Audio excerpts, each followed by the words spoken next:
I don't care if you've been strangling stalkers all night. If you up, smash that like button. Welcome to Black and Black Times Infinity. I'm your host, Cthulhu's Prodigy, coming to you live and direct from the stack. Smoke me out, fam, with that dang shit on my left. Blue. Send me, I got on wear a mask because your breath stank. Oh. Like On my far right, engineering on the 1-2s, choking people out on 3 sports, Chronos. Swole Abbey for president. 2020. Last but not least, we got your boy Stitch. Nah, bury Swole Abbey in a shallow grave. Hey, Swole Abbey did nothing wrong. We back up in here That once we are. again. It's good to be back. It's good to be back. Kronos, take us away. You usually have some stats for us to start it off. That I do. Obviously, we're missing Old Ninja. He's Old Ninjing something. I don't know exactly what, but he's out there somewhere. What The fuck is that noise? listener of the week would be Afsha. Listen a whole bunch of I can times. hear the music. Oh, you can hear it now? What's the music? Yeah. Oh, that's what's normally playing when we do this. I guess now you guys can hear it. That's weird. Oh yeah, it's just louder. Oh, is it Okay, louder? Now Is it like way too loud? yeah, Here, I'll turn it down a little bit. uh, Is that better? yeah, No, cool. it Yeah, caught me off guard. I was like, whoa, is there a reverb or something? That's weird because it's usually like in the podcast and you guys didn't notice. Anyway, Yeah. or you just couldn't hear it. That's probably what it is. You couldn't hear it. yeah. We could never hear it before. Okay. Well, I mean, Yeah. it's weird because like when you're here in the studio, you guys can hear it. Yeah. Mm-hmm. Oh, So, for sure. There you go. So some nostalgia for you. And the first in the chat would be Mahai Blurred. What's going on? What's up, fam? We got some new Right. people. Oh, Wiz Khalifa's back. Remember that dude, the guy from Brazil? Damn, I haven't seen that guy in forever. And a new person, the Heisen Turtle. Is that like a Ninja Turtle? I think so, but maybe he sells meth. He sells green meth and not blue meth. Sounds like good people to me. Yeah, yes, drug dealers are good people. Good job, Prodigy. I old ninja's not here, so I'm gonna take the reins on a quick VIP RIP, pouring out some Mickeys and some OE. One of the podcasts that I really enjoy is Afro Nerd, which is a podcast out of New York, and I've been listening to it for a long time. This gentleman, Captain Kirk, on there, who always, literally every single fucking day, tags me in a whole bunch of really cool articles and whatnot on Twitter, and we go back and forth. He passed away on either Sunday or Monday of this week. Oh shit! And I just want to send a special shout out to him and his family. I think his last name is Kirk Goodall, if I'm not mistaken, is his real name. But just a really special shout out to someone who loved comics, loved nerdy stuff, loved Star Trek, and all the stuff that we talk about all the time, and just a real loss for the whole community. Yeah, Mahai Blurred actually talked about it in the chat. I didn't know who he was talking about. Obviously you do, so that's good. I mean, it sucks. What happened? Yeah, that's also too. I was like, Captain Kirk died. I was like, what the fuck? But I mean, yeah. No, not that Captain Kirk. Yeah. That sucks. Most deaths sucks. And then Not all of them. And then the other big one for Hollywood, this Carl Rayner, who was an actor, comedian, director, screenwriter, all of that jazz. 98 years old. Usually, like Old Ninja, since he was alive during the 1940s and 50s, he knows like the filmography a little bit better than me. But obviously, I had heard this guy's name quite a bit, and I'm trying to think of his biggest stuff. Maybe the Steve Allen Show. I'm struggling. There's a lot of black and white stuff that I'm seeing on his Wikipedia. Dick Van Dyke Show, I think. Yeah. But he was in comedy for a long ass time. So you can tell when Old Ninja's not here, we're not usually prepared to do the RIPs because he usually does that with obscure people. But that guy's not obscure because I know who he is. I just wasn't prepared to talk about him tonight because I thought Old Ninja was gonna be here. But yeah, it's all good. He's off on some adventure. All right. That was definitely a big name. Was it God, what's the president? The mayor of San Francisco, Willie Brown. Like apparently he passed away, but it was a mix-up. Really? I guess it was like the Oscars or the Grammys or one of those award shows. They posted his picture, but they were supposed to be posting up like some famous like football player or something that actually passed away that went by the same name. Oh, okay. Yeah, there have been some famous football players in it, but I think Willie Brown is still alive, I believe. Yeah, he's still alive. Like, they reached out to him and it's like, hey, are you okay? But yeah, they mixed him up with another Willie Brown. Good shit. Holy shit. Where you guys want to start? I mean, we could start with the real stuff, or we could get into Swole Abbey. Hey, real quick, before we get into Swole Abbey, that's what I want to get to. We'll do one real quick thing, because somebody in the chat. Wiz Khalifa, not the real Wiz Khalifa. It's the Wiz Khalifa who is a fan of ours that lives in Brazil. He's Brazilian. Apparently, one of his co-workers named Leonardo got the coronavirus. So if y'all pray for him. If you don't pray, just keep him in your thoughts, positive thoughts. You know, it sucks. And I know that Brazil has been extremely hard hit by the coronavirus for almost the exact same goddamn reason that America's been hard hit by the coronavirus, because we have inept leadership, and it sucks. So yeah, we wish him a full and speedy recovery. Absolutely. Holy fucking shit. Okay, let's dive on in. It seems like Kronos and Stitch have both. I'm looking at you guys. You guys have both finished Last of Us 2? I did not finish. Yes. I think I'm. Hold on. Let me ask Stitch. I'm in Santa Barbara as Ellie. I'm pretty near the end, right? What are you doing in Santa Barbara? I'm infiltrating the circle building, and I was like, it's fucking hard. Okay. Especially on hard. Okay. Yeah. Okay. Yeah. With the chained up. Yeah. Clickers. Yeah. Okay. Yeah. You're pretty damn close. I figured I was close. Yeah. Yeah. Yeah, you're pretty damn close. So we can't talk about the end. That. Oh man. What was that? So we can't talk about the end, but we can talk about anything leading up. Well, actually, Prodigy, where are you at? I finished. Oh, you finished? Okay. So I'm lagging behind. And Blue, you haven't played it at all, or are you gonna play it or what? You're still on mute, bro. Unmute yourself. You. Yeah, sorry, my dogs have been barking. It's all good. And not my feet. No, I was going to pick up the first one because it's only $20 at Target. Okay. But, I have to wait. You want me to? I can give you Prodigies because I still have it. You want me to drop it off to you? He said I could give you mine. I just give away your shit. It's all good. You want me to drop it off? Yeah, you can drop it off in my mailbox and let me know when it's there. Sure. You can put it like a little wheelbarrow. You can roll it to me from the driveway. I can do that tomorrow probably. So. All right, cool. Okay. But yeah. Stitch, let me start with you. Last week we kind of did spoiler-free stuff. We don't have to spoil the absolute ending. Kronos is literally right there right now. But can you give me like some impression, like some of the things you really enjoyed about this game, or a couple things you hated? I really enjoyed it. I mean, nothing changed from my comments on it from last week. Or wait a minute, did the game come out that? Yeah, trying to remember. Sorry, still a bit sleep deprived with the baby today. But it's great.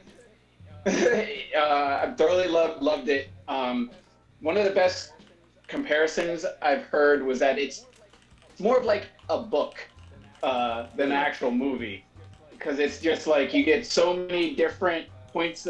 Well, we're going to talk a little bit of spoilers, but you get obviously points of views, which I wasn't aware of at the time that we talked last time.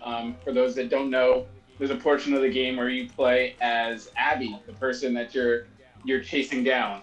More so than at the beginning when you're kind of when I was confused when I played. I was like, wait a minute, this isn't Ellie. This looks like another girl. She's got a long braid, and then you finally find out how their stories interweave. The long braid is not the first thing you notice. The first thing you notice is her fucking guns. Holy shit, she's like, guns out all day. I'm like, holy shit. Swole Abby don't fuck around. Yeah, it was fucking crazy. Well, yeah. But it was really interesting when you finally, at least I thought I was, okay, I'm at the end. I've been playing for a while, and then all of a sudden, boom, it switches up now, and we're going to go back and we're going to relive the past couple days from what Abby's been doing. And I was like, oh shit. I thought I was getting close to the end. I was like, all right, this is a pretty fucking legit game.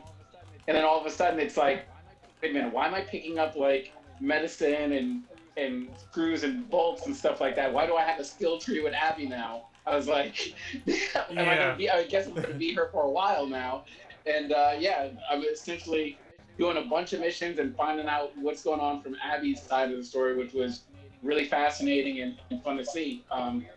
What were your thoughts on that aspect of it, of switching up from from Ellie to Abby, or both of you guys? Yes. Hey, Kronos, you can start. Go ahead. Sure. So at first for me it was kind of abrupt. I was the same way. I was like, why am I Abby now? And then like once I understood what they were doing, I was like, oh my god, this is like fucking genius. Like you're playing as the protagonist and the antagonist in the same game, and like I think this is what kind of pissed off some of the simps that played this game, because they're used to like a more linear storyline and simple storytelling. Is that I can't think of a villain that's been more well fleshed out and I've been more on the side for in a long time. Because at first I was like, fuck this bitch, I hope she fucking dies. And then once they go through like her backstory, I was like, oh, she makes a lot of sense, like why she's doing what she's doing and why, a certain person had to die in the game. And then I was invested in her story, and then like the fact that they made two of these characters that are similar sort of in age. Abby's a little older, but the fact that they made them like so different in their even though they sort of play the same, but like their actual skill sets are vastly different. Because like when you're playing as Ellie, like you're rewarded for like being stealthy and stabbing people in the neck, but with Abby, like you're more like guns out, fucking blazing. Like yeah, that's kind of how they're pushing you to play. You can tell just by the skill trees alone. Like they kind of push you into being more aggressive as Abby, and also the arsenal that you're introduced to with Abby is vastly different from Ellie, which I thought was really cool. And yeah, just like seeing like the whole, the intricacies with Abby and like her friend groups, and like once you get like when you stop playing as Ellie at a certain point in the game, something really fucked up happens, and then once you start playing and you're like, oh my god, like that's Abby's friends and like really complicated relationship, and it's like then you feel like terrible with like what you did as Ellie. Like at least I did.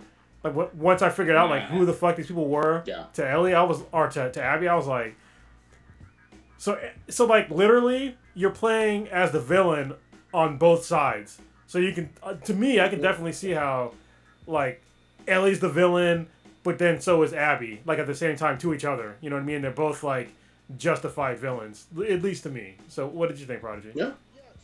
Yeah. So I'm with you guys 100%. I really enjoyed this game. Let me just say that flat out up front. It reminded me a lot of Nadine from The Lost Legacy and Uncharted 4 in terms of really strong physically for a woman in terms of Swole Abby, and then even like Zarya from Overwatch or Cassandra from Assassin's Creed Odyssey. That I didn't have any problem with that because it felt like it made sense for her character. This is a spoiler, but I'm going to put it out there. Hopefully everybody's, listening to this has gotten past this point. But again, spoiler warning. Swole Abby is the daughter of a doctor, the lead doctor that was in the hospital that from the first game that Joel shot up when he rescued Ellie. Yeah. And so that aspect of it, like she was obviously a little girl when that happened, and that haunts her. And she's been training and eating horse meat and fucking doing push-ups ever fucking since. You know what I mean? And then the other aspect of it was that when you see the wolves who she's with, obviously the Fireflies are pretty much no more, but the wolves encampment in Seattle is like a compound. You know what I mean? Where you have medicine, you have supplies, you have places for kennels for dogs, whole bunch of food being grown. Fuck those fucking dogs, it's though. Not as if, but it's not as if they are in bare bones survival mode, and therefore everybody's emaciated and super weak, and they're not doing any push-ups and eating horse meat. No, they're training. You mean emaciated? I like that aspect of it, and They're really No, I'm sorry. I was just gonna say, I was just gonna say, it made sense to me that Swole Abby was Swole, and I love the fact that Naughty Dog was able to take a character who we didn't know of, who, you know, nobody ever thought of those doctors having kids, and we hated right off the bat for what she did to spoiler, to Joel, and then slowly you start kind of rooting for her. Oh yeah, I haven't felt that in a game in a very long time, to do such a hard 180 on a fucking character, and it makes sense. And on the flip side, sorry, I know I'm going on, but on the flip side, for Ellie, there were times when I was just like, girl, what you fucking doing? Yeah. I loved you from the first game. You're fucking up, you know? So we can get deeper into it, but I wanted to also ask you guys about some of the other characters like Dina and Jesse and Tommy even. Yeah, I felt bad for Tommy, man. What about some of these side characters? Yeah, I mean, I think they did a really good job with the side characters. I love Dina. I thought she was a really good character, especially so every character in this game has like so many layers of complications. Like even with the relationship between Dina and Ellie, and then there's also, was it Jesse, the Asian dude? Yep. That was like crazy complicated. And then with Abby and Owen and what's the girl's name? The pregnant girl? Mel. Mel. Yeah, I was like, that was crazy complicated. You know, and then plus the fucking the scars, the Seraphites, like with Liv and stuff like that. Like there was stuff that I guess Stitch didn't even realize about one of the characters in the game that was like crazy significant. There's a transgender character in the game that most people might not have even noticed. I noticed right away because like what yeah, because when I first saw the character I was like, that's a girl. I thought it was a girl, but then they kept calling him, and I was just like, okay, maybe I'm wrong. It's a dude. And then later on, it like the whole there's a whole storyline of like the reason why these two scars left was because that person is transgender, and they were not tolerating any kind of that shit with the Seraphites or scars. Can I add one quick thing to that? I did pick up on that, and me and Old Ninja had like a offline kind of conversation about it, because I saw that for what it was, but it felt to me, and I had to look some of this up even afterwards, that Lev is his name. Lev, yeah.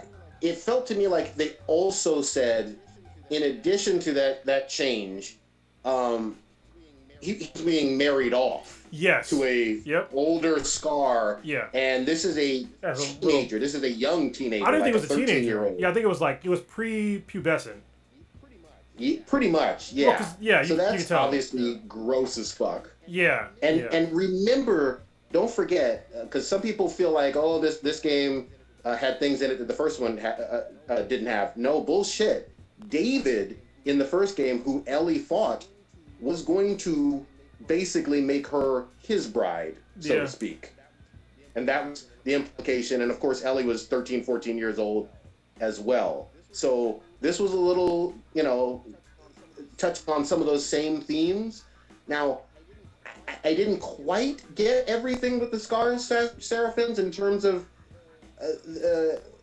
all of their motivations. Some of it seemed a little peculiar with the backstory and the follower and the mom, and 13-year-old changes identity, but it still worked. I was still terrified of that group, and every time I heard a whistle, I was like, "Oh shit, let me get down." The first time I heard it, the crazy part is the first time I heard it, when the first time you meet him, and I was like, somebody's whistling, but I can't fucking see him. Like who the fuck is this? So I'm like literally like crawling around trying to like see where the fucking people are at. I'm trying to listen, and then all of a sudden I fucking take an arrow to the fucking shoulder. I'm like, fuck. And it's like, this is a new threat. Yeah. That group was no fucking joke. Stitch, what do you think? Side characters, do you have a favorite? Was it Dina, Jesse? I liked Jesse. I felt bad for him because, I wasn't a big fan of Dina. She was cool up to like a certain point, and then sometimes I can't talk about certain stuff that happens later on. She kind of rubbed me up really, really in the wrong way.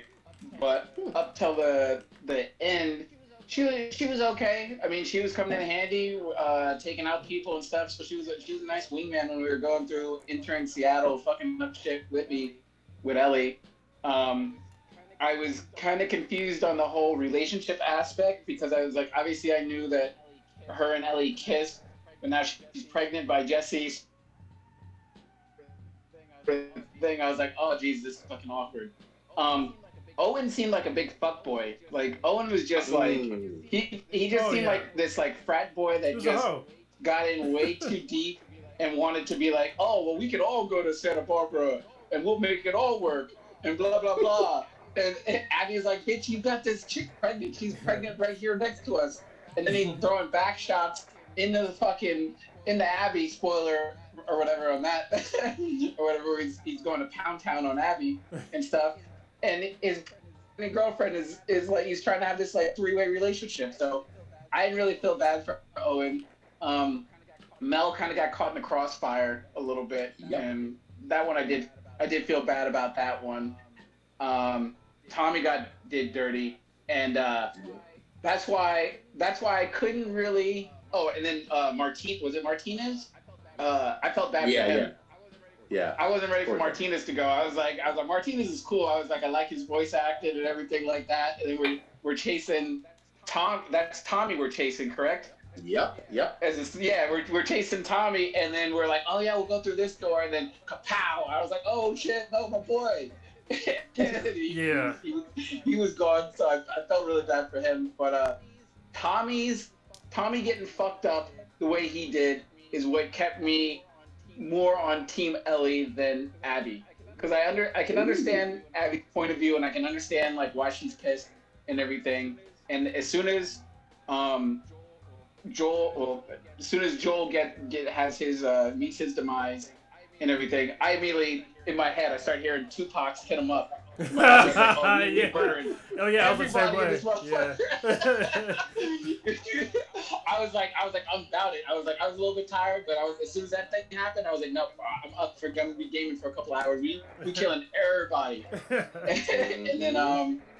then when as Corona said, you do empathize for what Abby's going through and her aspect of things, and I'm like, okay, yeah, it is fucked up. I just couldn't completely sign on with Abby because her father still kind of took it upon himself to make a decision on sacrificing Ellie for pretty much without her consent. But it's also, now Joel did. But it's for humanity. I mean, come on, he had a good reason. What? You still gotta ask somebody? No, I mean, but let's be real clear on this one though. Because this has been discussed literally ever since 2013 when Joel made that decision. In this game, via flashbacks, we find out directly what Ellie wanted. And she said it in the first game that she wanted it. This can't all be for nothing. Ellie wanted that and expressed that prior to. And Joel knew she wanted it. Yeah. It's complex, and I think that's a huge discussion you could have for a different day and everything. I will say that, and just for the whole pushback on that, I'll be like, yo, if Storm had the cure for coronavirus, y'all just gonna have to figure out a different way to solve this motherfucker. Yeah, for real, yeah. So it's justifiable. I ain't sacrificing Storm. Y'all just gonna have to keep wearing masks. Yeah. And that's what most parents would do. Like, seriously. Like, yeah, I guess fuck all you. You know, my kid's gonna live. Fuck all y'all. We all totally get it because of what Joel went through in the first game, the first 20 minutes. We've all seen it 7 years ago. But I'm gonna push back a little bit. Dina was surprisingly one of my all-time favorite non-playable characters. This is a true ride or die Bia. Like, she literally was not there when Joel and Tommy and Ellie got, snatched up and attacked and all that. And she was just like, your friends are my friends, let's roll, you know?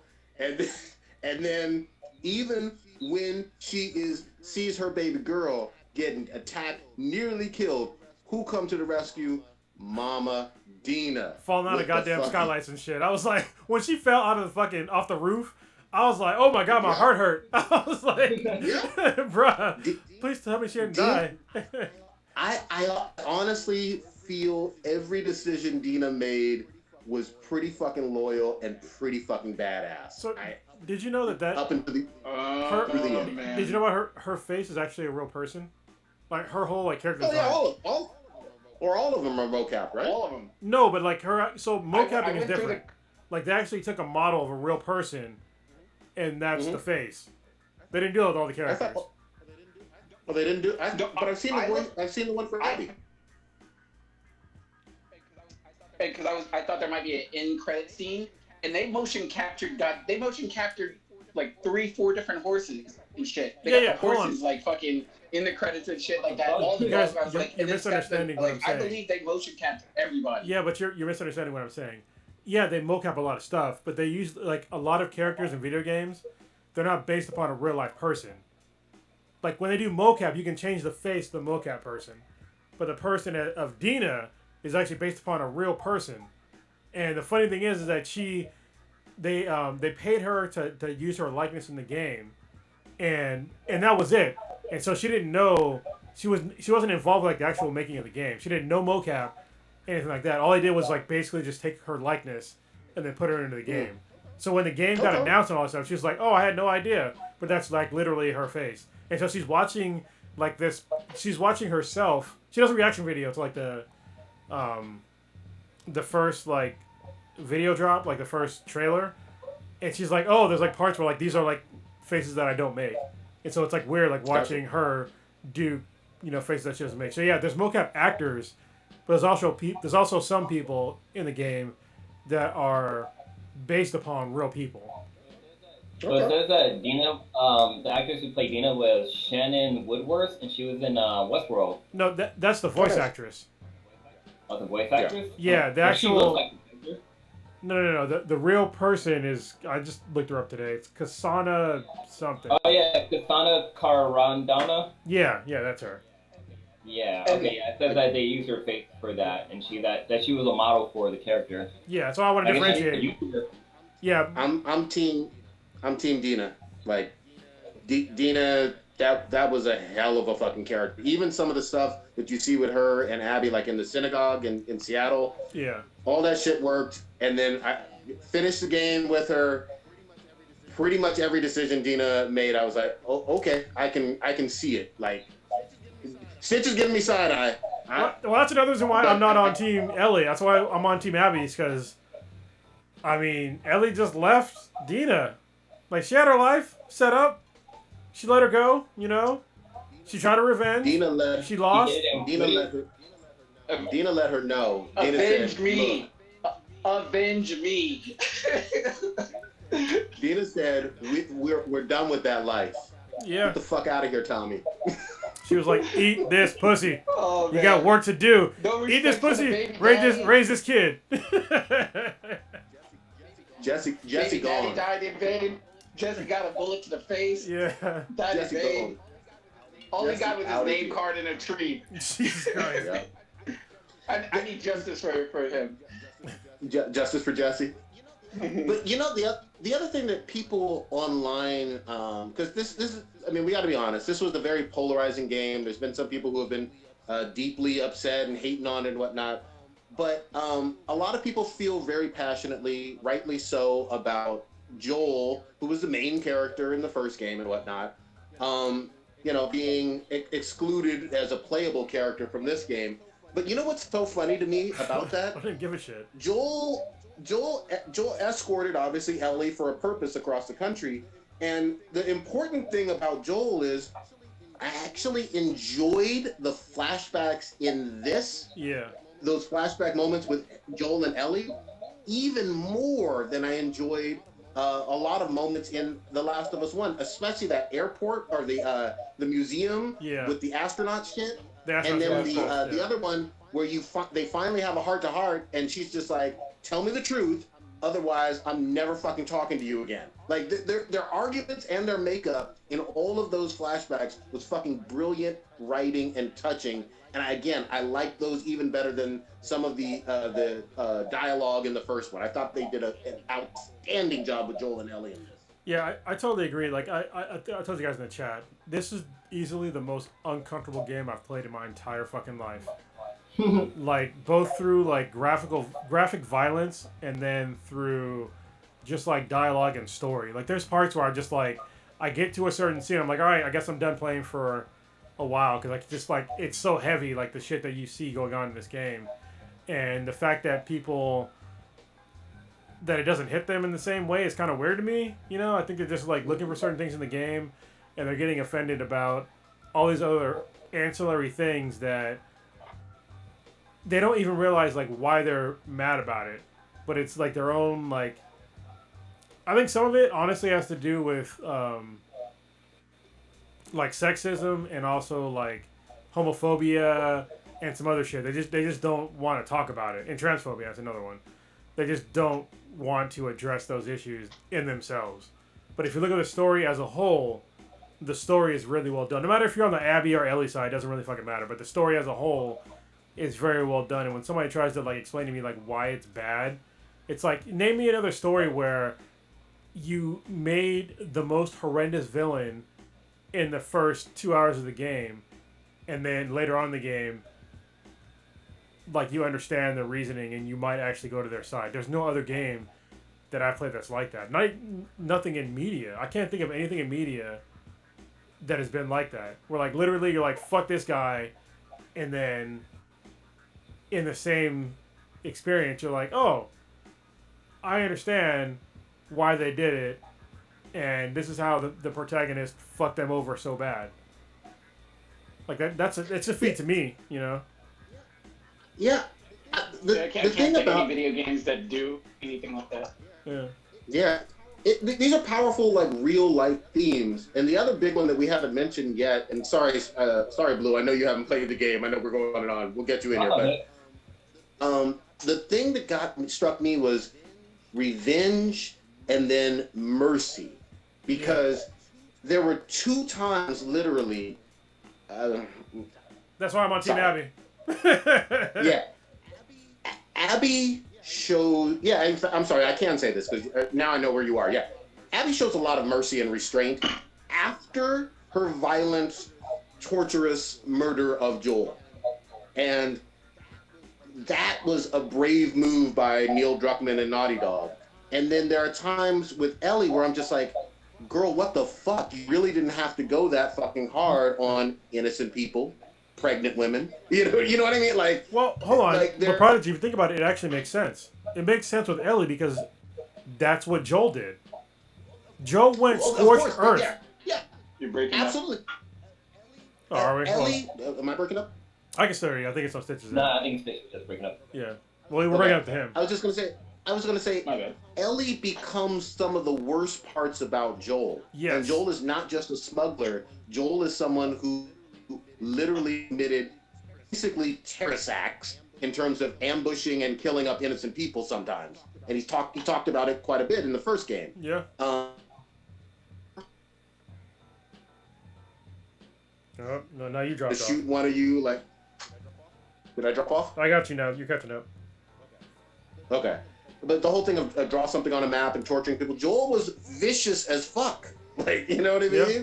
So Ellie turned into a lot of that in some ways, but there's still some mercy with her. Well, I think that's what people forget about like the first game is that her role model in her formative years was a guy that did a lot of fucked up shit, and his chickens came home to roost. And it's like, it's hard to feel bad about what happened to him after you understand the background of Abby. Because one guy ruined her entire fucking life. He basically killed everybody that she knew, including her father. Yep. A whole organization as far as she knew when she was a kid. And it's like, how do you reconcile that? How do you reconcile the brutal murder and torture from one guy? Like, what would you do? Like, I mean, if somebody killed my dad like that, you know, I'd be on the hunt too. But the fact that, you know, Abby at least had mercy twice for this same chick, that's why I'll be on Team Abby. You know, I haven't ended the game, but I'm on Team Abby so far, and I'm pretty sure that what's gonna happen in the end, Abby's probably fucked up, but we'll see what happens. So. Yeah. Jeez. Get in there, What was I was gonna say one of the things that kind of was weird. No, one of the small things that I kind of didn't like was I didn't really care about the whole Isaac character. That kind of thing. They made him out to be like I was curious to find out what I guess the whole backstory going on with Isaac because that their whole group was sort of living under his thumb and like really kind of fearful of him and everything. And I mean, obviously they had Old Ninja's boy doing the voice acting. Yeah. I can't think of Jeffrey that. Wright. Jeffrey Wright, yeah. Yeah, and then I mean, it just kind of was like when he does die and stuff like that, and there wasn't really like I don't think he a dies. boss battle with him. I don't think he dies. I assumed that he died. No, I mean, whatever. he got shot, but I don't think he dies. This is one of the things that I was thinking as I was playing the game, is that they purposely didn't show, at least so far in the game where I'm at, they didn't show one leader at all, and it's the leader of the Seraphites, and they didn't show Isaac actually die. They show him get shot, but they don't show him die. And so I think that these are going to be seeds for The Last of Us 3. It's going to be a deeper story with the Seraphites and the wolves and now these fucking rattlers. I'm not done with the rattler story yet, so I don't know where that's going to end. But I doubt that everybody's going to fucking die from the rattlers because they seem like a pretty formidable force. But I think this all leads up into an overarching story that can lead to the next game. And so if that does happen, then I'm fine with that. You know, because there's been people like, I mean, shit, Abby and fucking Ellie got fucked up. They've been shot. They've been fucking stabbed. They've been seriously wounded. And there's one of the things I love about this game is the attention to detail. Like after the Abby and Ellie fight, which I was crazy uncomfortable playing. You know, I was just like, I don't want to do this, but I guess I'm doing it. This uncomfortable part of the game is that after the events happen, like weeks or months later, is that you see the scars from the damage that they did to each other. And it's like, no other game does shit like that. You know what I mean? Like, usually it's just like, oh, they just totally healed. But in this one, like, you see, like, oh, you know, they have cuts that are healed up on their foreheads, on their arms, you know, their face, wherever. Like, the damage is permanent. That's insane. Yeah, Dina still had the scar. I noticed on Dina, her shoulder. She's got the through and through on her shoulder. And it's on her face, too. Like, there's a scar on her face. Same thing with Tommy when he got shot in the face, you know? Or through the head. Well, it looked like Tommy's eye was fucked up. I was trying to look at that, like, because he got shot in the head. That's why I was confused because I thought Tommy was dead. Like during that scene, I was like, "Fuck, Tommy's gone too." And then when he shows up at the house, I was like, "Oh, he's alive." I was like, I definitely thought he was toast because he got the arrow, and then I thought I saw him take a bullet, and then I mean, all chaos breaks loose in the theater. Well, I mean, you can live from a headshot. It's rare, but you can. So But I mean, I just assumed what I saw on the fucking thing. I was like, "Oh, there goes Tommy." Yeah. Even Lev, you can see like obviously the scars on his face and whatnot, and you could see from like violently cutting his own hair or whatever. Yeah. There's a whole bunch of remnants from that. But my favorite detail of all, when we saw the trailer, I don't know, 2-3 years ago at one of those E3 showcases, you see Ellie's tattoo. And nobody knew what the fuck was going on. We were just like, oh, that looks like a pretty cool tattoo on her arm. And now she's, you know, a young woman. And then you play this game and you're just like, holy fucking shit. The tattoo covers up a chemical burn where she was trying to hide or whatever her bite mark, her original bite mark. So it never was a chemical burn. They said it was a chemical burn because it was an actual bite mark. That's what they said the bite mark was. That was just her, like, story. That was just, yeah. So she was confused with the bite mark? It was a bite mark, but when Dina was like, oh, it was just her cover story for it because obviously she didn't want everyone to know that she's immune to it and stuff like that. So she's like, oh, it's just a chemical burn from back in the day, and then she kind of got like a tattoo to help kind of sort of mask it and stuff. That's right. Okay. But anyway, just the whole thing of the tattoo, like, floored me. I was like, oh, I had no idea 3-4 years ago when you see that cool tattoo, and you're gonna see a whole bunch of people like in the real world having that tattoo. I promise you that. Well, and what was even cooler is like when you go to like the playing her as the younger version of her is like watching the progress of the tattoo, and I think that's really cool. Yeah. Because like when she's younger, like the tattoo's not finished yet. It's like basically just like the outline, and then as like she gets older and older, like the more the tattoo comes out. I think that's pretty dope. Fucking fireworks! You hear those, Blue? The fireworks? Yeah. There's like a bunch going off right now. Yeah, but I guess I don't know where they'll go with the next one if they do a sequel. It is really weird though because after the first game, I think they put a nice bow on it, and I would have been good without a sequel. I thought it was a perfect first one. I feel the same way after the second one, where I think another perfect story was told, and it's like I won't be mad if there's not a sequel. I mean, not a third one, but I don't know where they'll go with the third one. It'll be interesting. It'll be kind of. I have some investment in it because like I've been to like Catalina Island, so I was excited to like see that casino and stuff like that. I was like, oh shit, they're like Avalon. I was like, I've been there. I was all excited to go there and shit like that. But I guess that's where Abby and Lev are gonna be chilling out and I guess find that group of fireflies if they do exist, or if that was I don't know if they actually do exist or if that was just a setup from those rattlers. So that'll be interesting to see. But I will say this: Naughty Dog doesn't make bad games, and anybody given this like now they don't. They haven't made bad games since Uncharted. So no, hold on, no. Uncharted 1 for its time was not a terrible game. It wasn't like a 2 out of 10 or 3 you misunderstood what I said. They have not made a bad game since Uncharted. Uncharted, I'm including that as a good game. Yeah.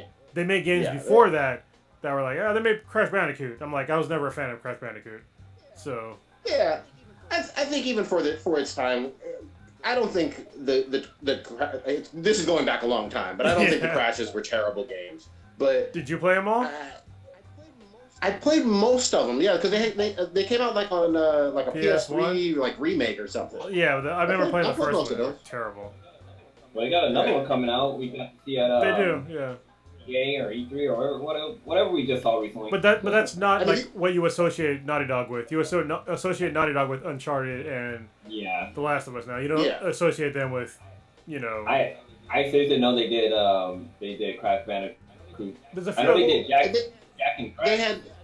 Yeah, and those were pretty good games too. You know what I mean? And remember, Crash Bandicoot used to be a big time Sony mascot for years and years. Yeah, but they were nowhere near. Oh, they did Jack as well, but I think most of us we'll mostly know them for Uncharted and going forward. And those are the masterpieces. Yeah. But yeah, I mean they did Jak and Daxter too. So. Yeah, they make good games. This didn't decrease their value at all. Obviously, the sales are great, but I had no idea this was going to be as polarizing for certain users or certain players or whatever. So obviously, like right when it launched, there was just some flat out bots and haters that we mentioned last week. But now some people have certainly finished it and whatnot. And it's fine to not like a game. You don't have to like a game just because a lot of other people like it. But I tell you what, from a technical and attention to detail standpoint, this elevated the bar, at least in my opinion. Oh yeah. Hold on. It elevates me. It elevated gaming, in general. To me, it's game of the year so far. Easily for me, it's a 10 out of 10. So. I don't know. I'm even done with the game. Like from the first 2 hours I played it, I was like, all right, this is my game of the year. So what do you other guys give it for rating? What do the rest of you guys give it for a rating? I right now I'm still processing. I just beat it the other night, but I think I'm giving it like a 9.4 or something. This way high up there. I'm extremely impressed. I would still. I know I said this last week, but I would still love. At some point to see, especially some of these great single-player maps converted. I love the multiplayer on the first one. I'd love to see some multiplayer, maybe in a PS5 remastered or expanded edition. But this is a great single-player game on its surface. 9.4. Yeah, it's in that 9.5 to 10 range. I mean, any tenths of a point that I'm taking off, I'm just nitpicking just because I'm trying to make sure it's not the perfect game, but it's God class, S class thing. Also, I think they did a really good job of showing Ellie's PTS when she went into the barn with the goats and everything. Oh, yeah. That was really cool. Yep. I thought they did an Very amazing realistic. job of like, I mean, because it was jarring. I was like, why am I going in this barn? I was like, something's going to happen, and then just boom. You're just like, oh shit. And it totally like breaks her down. I thought that was a really well job of showing the player like what that might be like for someone like, or anyone to actually experience something traumatic. You can just go from just a normal activity to just, holy shit, I gotta just get down in a corner and stuff like that because I don't know what's going on around me. I thought that was really well done. Yeah, Agreed. I agree. All right. We got to get you back in here, Blue. Sorry.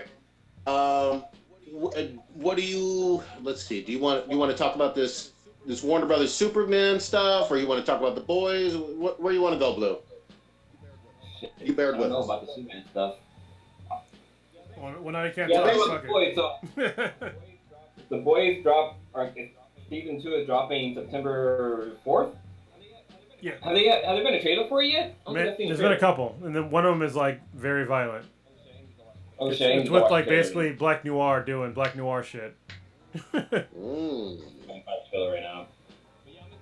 But yeah, I'm excited because the first boys was a different view on superheroes, where we get to see superheroes being humans and just running shit. But then we also get to learn like they're just, spoiler if you haven't watched it, that they're all fucking man-made superheroes basically. But Yep. yeah, I'm excited for season 2, and I'm happy it comes out soon. I know that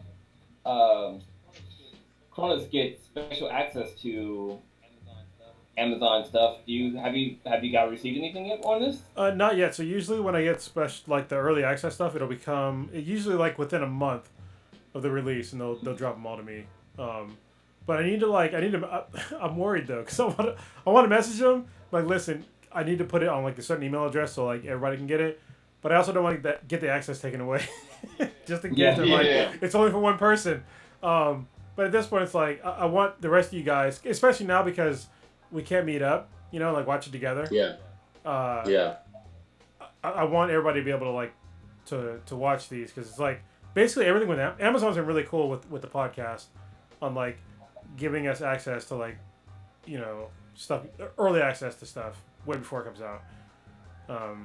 And I want to keep that relationship going. So I'll ask the PR person and see if it's cool, because it's only like 5 of us. It's not that many, and like obviously other outlets get way more than 5 people. So we'll see. Maybe I'll just push it and see what we can do, because I definitely want all of us to talk, to at least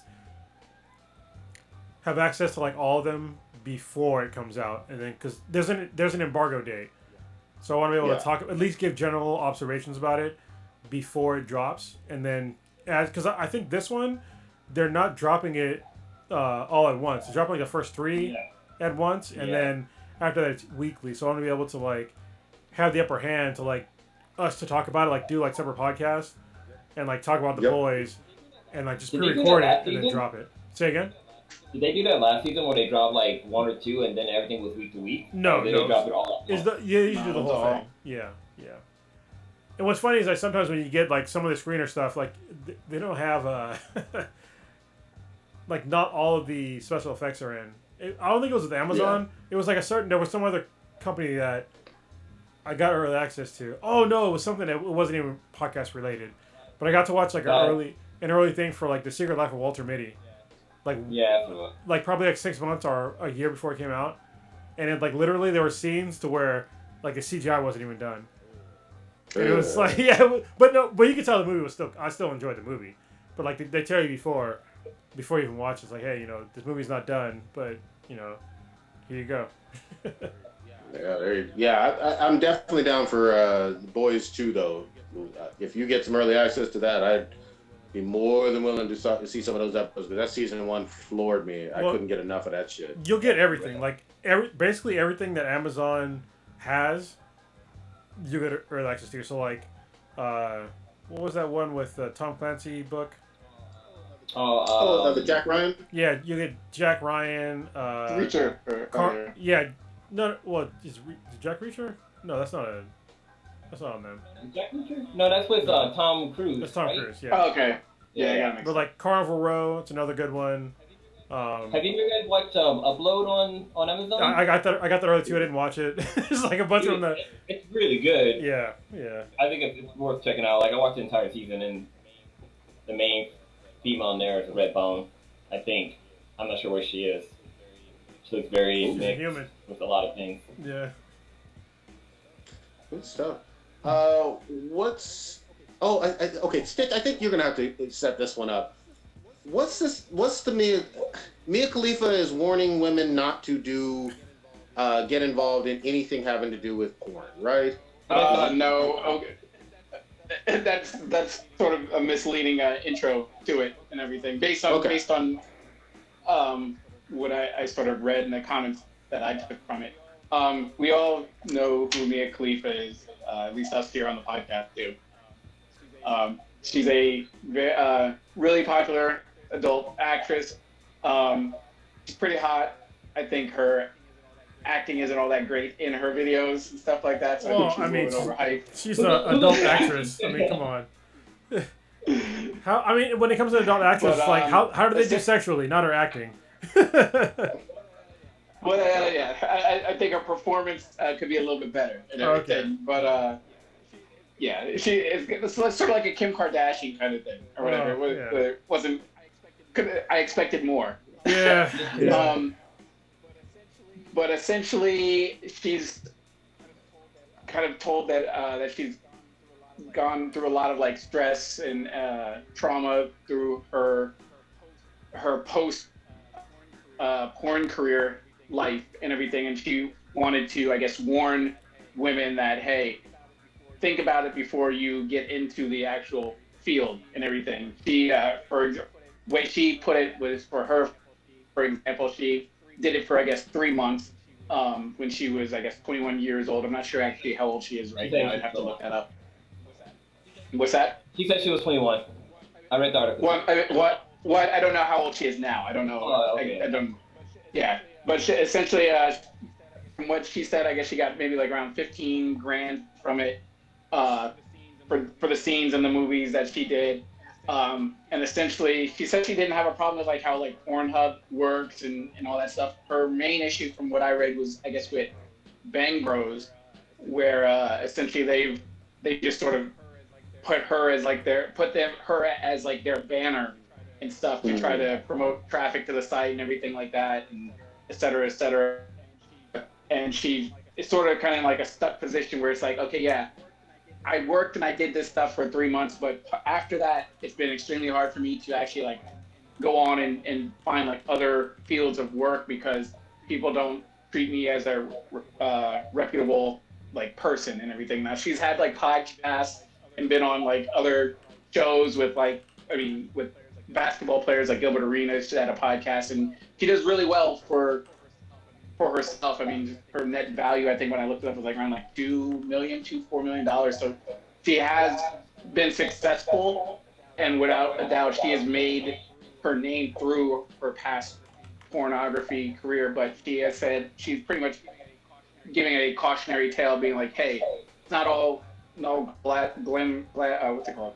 Glitter and glam and stuff like that. So she was warning people, hey, be careful. I was 21 years old. Yeah, 15 grand sounded nice at the time, and I did that, but there are long-lasting effects for being involved in a porn career, no matter how short it is.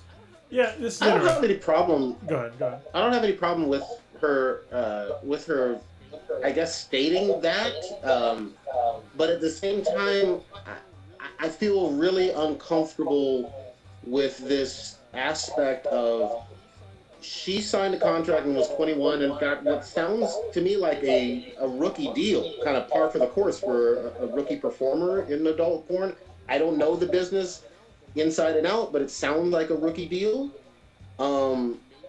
Maybe there are some people who are able to better negotiate and get better deals, but that's how she became famous. And there's always been a rule in terms of porn actresses in general since the 70s or whatever, usually not having any other mainstream career or having a difficult time with mainstream careers after porn. That's been kind of a rule of thumb. Yeah, I agree. The problem that I have, like, honestly, this is something that we should probably have Ella Darling on to talk about, because we've done a couple of podcasts with her.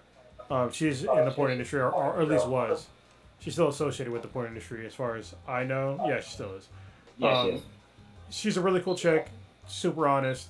But I think if you're getting into porn, you should understand that, hey, you're probably not going to get normal type gigs after this. And I thought that was kind of widely known, after you did it, because it's like, yeah, this is kind of going beyond, like, should it be like that? No, but I guess it depends on what you're going to do for a living. You know what I mean?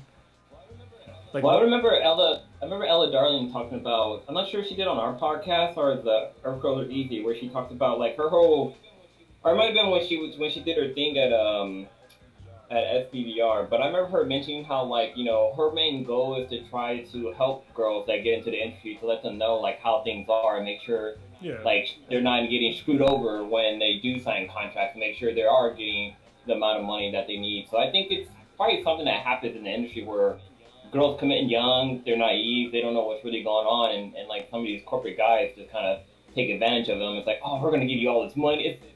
I was gonna say it's almost like when the military comes and try to draft you, and they give you they show you all this money that you get once you're done. So they don't draft you. Just I just want to be not draft, but like yeah. They show you all this money and these fast cars and stuff. But I remember Ella talking about that, like how a lot of these guys they'll take advantage of these young girls who are naive to the game, and like they end up working for chump change basically. Like they'll shoot like 50 videos in 1 month and only make like a little bit more than minimum wage or some shit. So I mean, I can see where she's coming from, but it did make her a household name, to be honest. Can I say something real quick?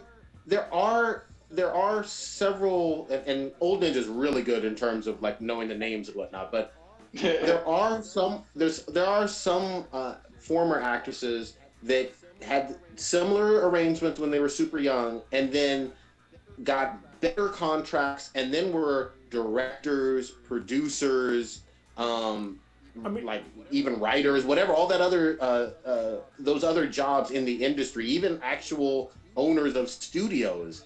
And I think that if she had stayed in the industry one way or another, with more savvy, with better negotiation, there's a possibility she could have gone that route and had a lucrative career on the other side of the camera. Yeah, well, the one thing that she had going for her was that she was, I can't remember what nationality she was, but that was her angle that she went by, and like a lot of people were kind of going with that.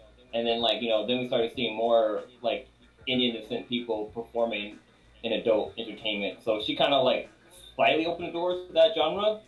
But, I'm pretty sure she would have kept at it. She probably would have been doing stuff like you just said, Prodigy. Yeah, well, that's one of the things I want to bring up Ella for, because, I mean, she was an actual porn actress. She was the first VR cam girl. But then she also transitioned outside of that, and now she does TED Talks. She does, she was on an SVR panel. Well, not even a panel, it was just her. That's how we first met her. She did a talk on, porn and VR.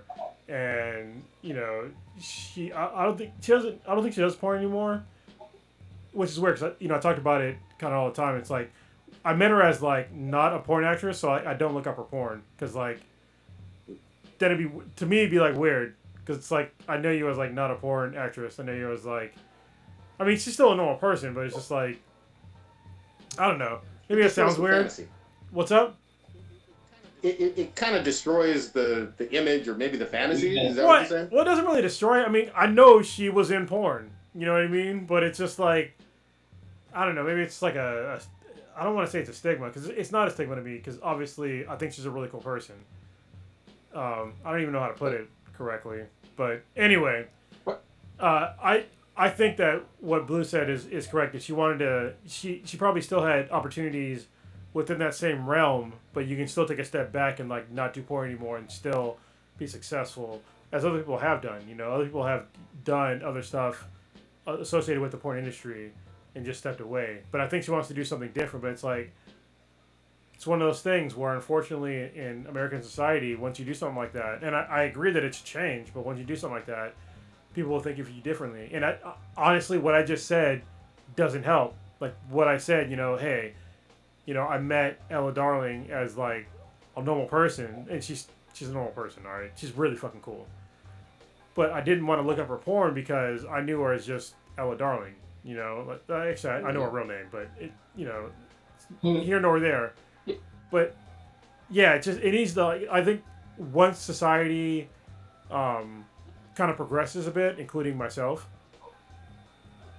seeing them as just like normal people that's just like their work, then yeah, it'd be better. But America's there, or the world really is not really there yet. But it needs to change because he deserves to have to get a job outside the porn industry and not having a boss look up her old porn videos and be like, oh, I saw you naked, you can't get this fucking job. Because that's fucking bullshit.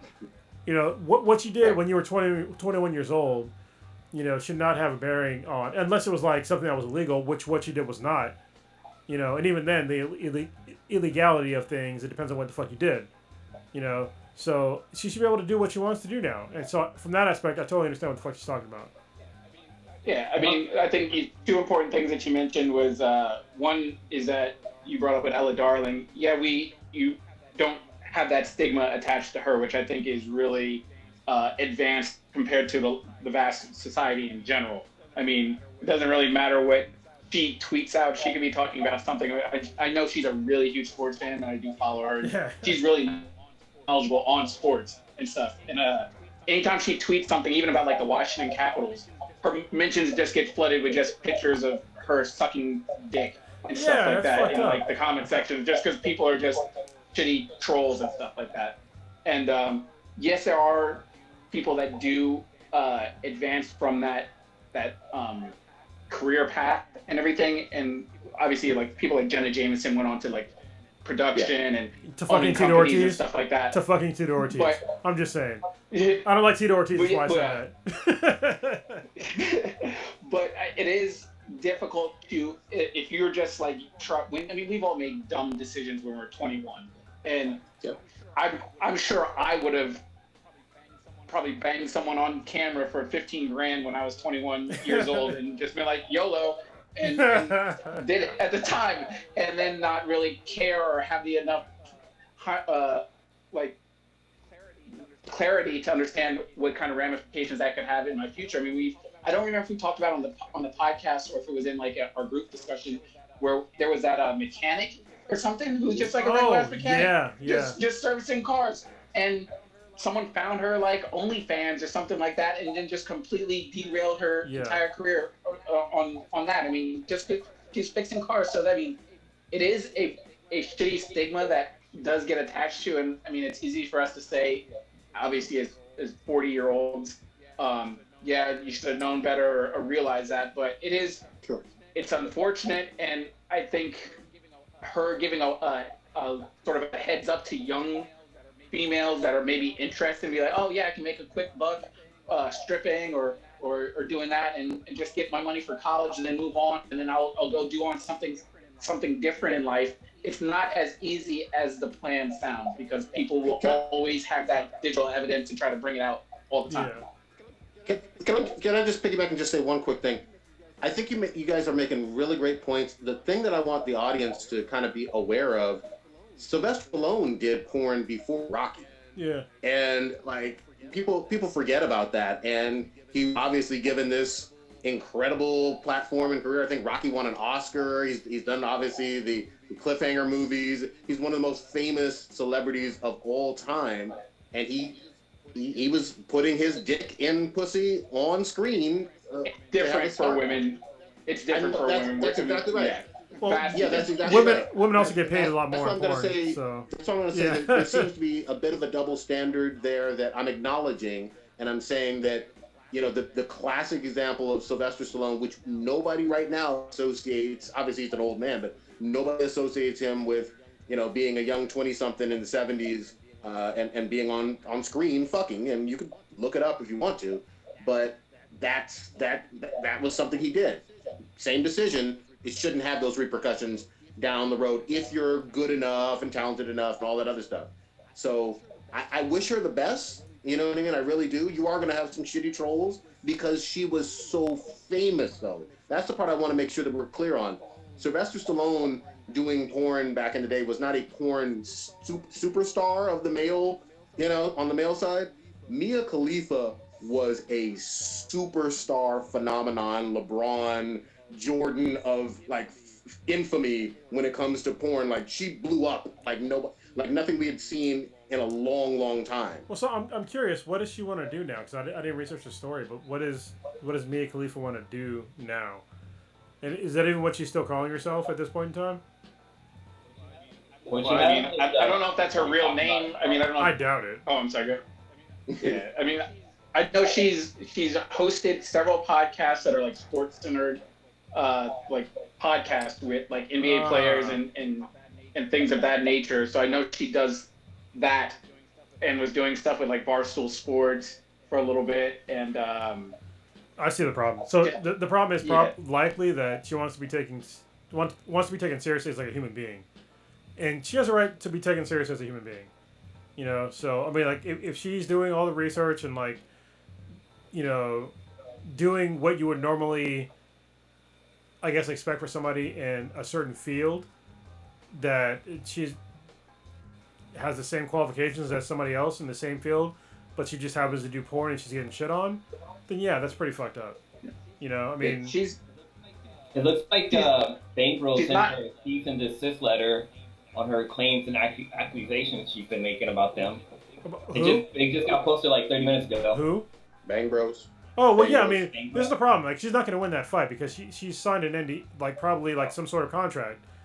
And so you lost your likeness for, X number of years. Just like if somebody, like, if you're in the patent field and you made a patent for a company, like, the company pays you, and part of, like, your work is full, you do a patent for their work, they give you the resources for that patent. So you're never going to get all the money you can give them. Like, there's no getting around that. So she's never going to win that fucking battle.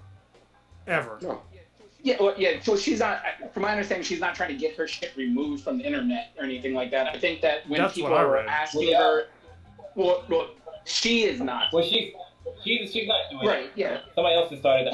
People with whatever. Yeah, people that make change org things, whatever. Those people. That ain't gonna happen. But yeah, if Bang Bros is trying to say, yo, don't talk about us anymore, like, I don't see how that's really Bang Bros. Bang Bros can't come out and be like, yo, keep our names out of your mouth. I mean, if people are asking about her experience with the adult industry or whatever, and she's like, yo, no, you can't. This company treated me good. This company treated me bad. Bang Bros, whatever, I don't want to work with them, or I would recommend not working with them. Stitch, you can do a cease and desist based upon like what she said. If it's slanderous, or if they're like, if she's like telling people to go a different direction, or you can still take somebody to court and win for shit like that. Based on what I've seen her say, what I've seen her say, it's just her opinion.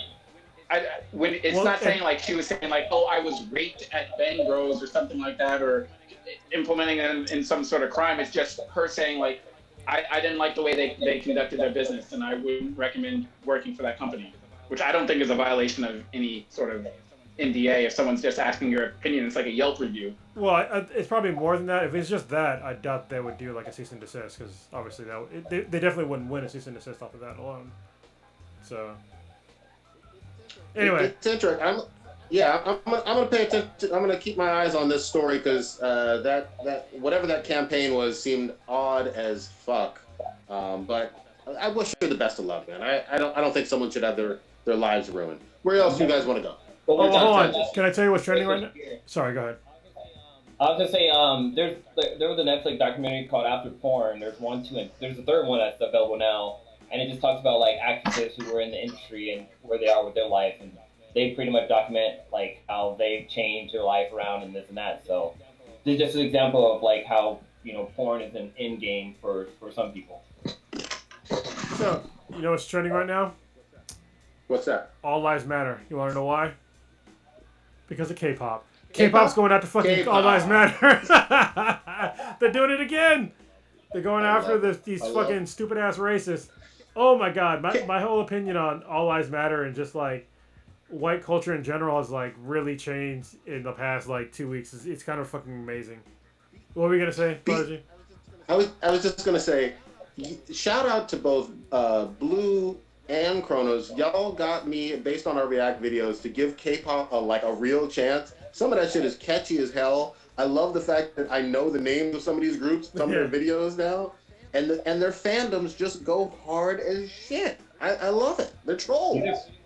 I'm reading one of the tweets from it's at I can't pronounce it, at Ty the Sugar, and they're saying all life matters. Nope, not until Black Life Matters. Now shut the fuck up, racist. And it has like the K-pop group dancing and stuff, and they're all wearing black, which is fucking great. Oh yeah, they're going hard. If you just look at the trending, hashtag All Lives Matter, it's like it's great. They're flooding it. They're watching it out, which is great. Can I talk about something? I guess on the sort of same subject. Take it. Take the wheel. So since I've been doing like this whole historical, cultural, whatever revelations recently, a couple of weeks ago I read or listened to the new Jim Crow, which is an excellent book. I talked about it, I think, last podcast. Yeah, it was a great book. Excellent. Anybody out there, no matter what ethnicity you are, read the book, listen to the book, how the fuck you want to ingest this, and understand like the plight of African Americans today, and like understand like the problems that are still ongoing. So they do a really good job on like laying that out. Or she does. I forget the woman's name. Michelle Alexander. Thank you. What was the book again? The new Jim Crow. It's probably one of the best books I've read in a long time. And then right after that, I read or listened to White Fragility. And holy shit. So I was very apprehensive to read this book. Because obviously, like the name of it, I was just like, I mean, really? We're going here? And then I started listening to it, and I was like, oh, like you're going here. All right, so White Fragility is also one of the best books I ever read. Nice. Like, seriously. So, the new Jim Crow talks about how basically America has continued to fuck over, people of color here in America. Mainly, Afro or African Americans.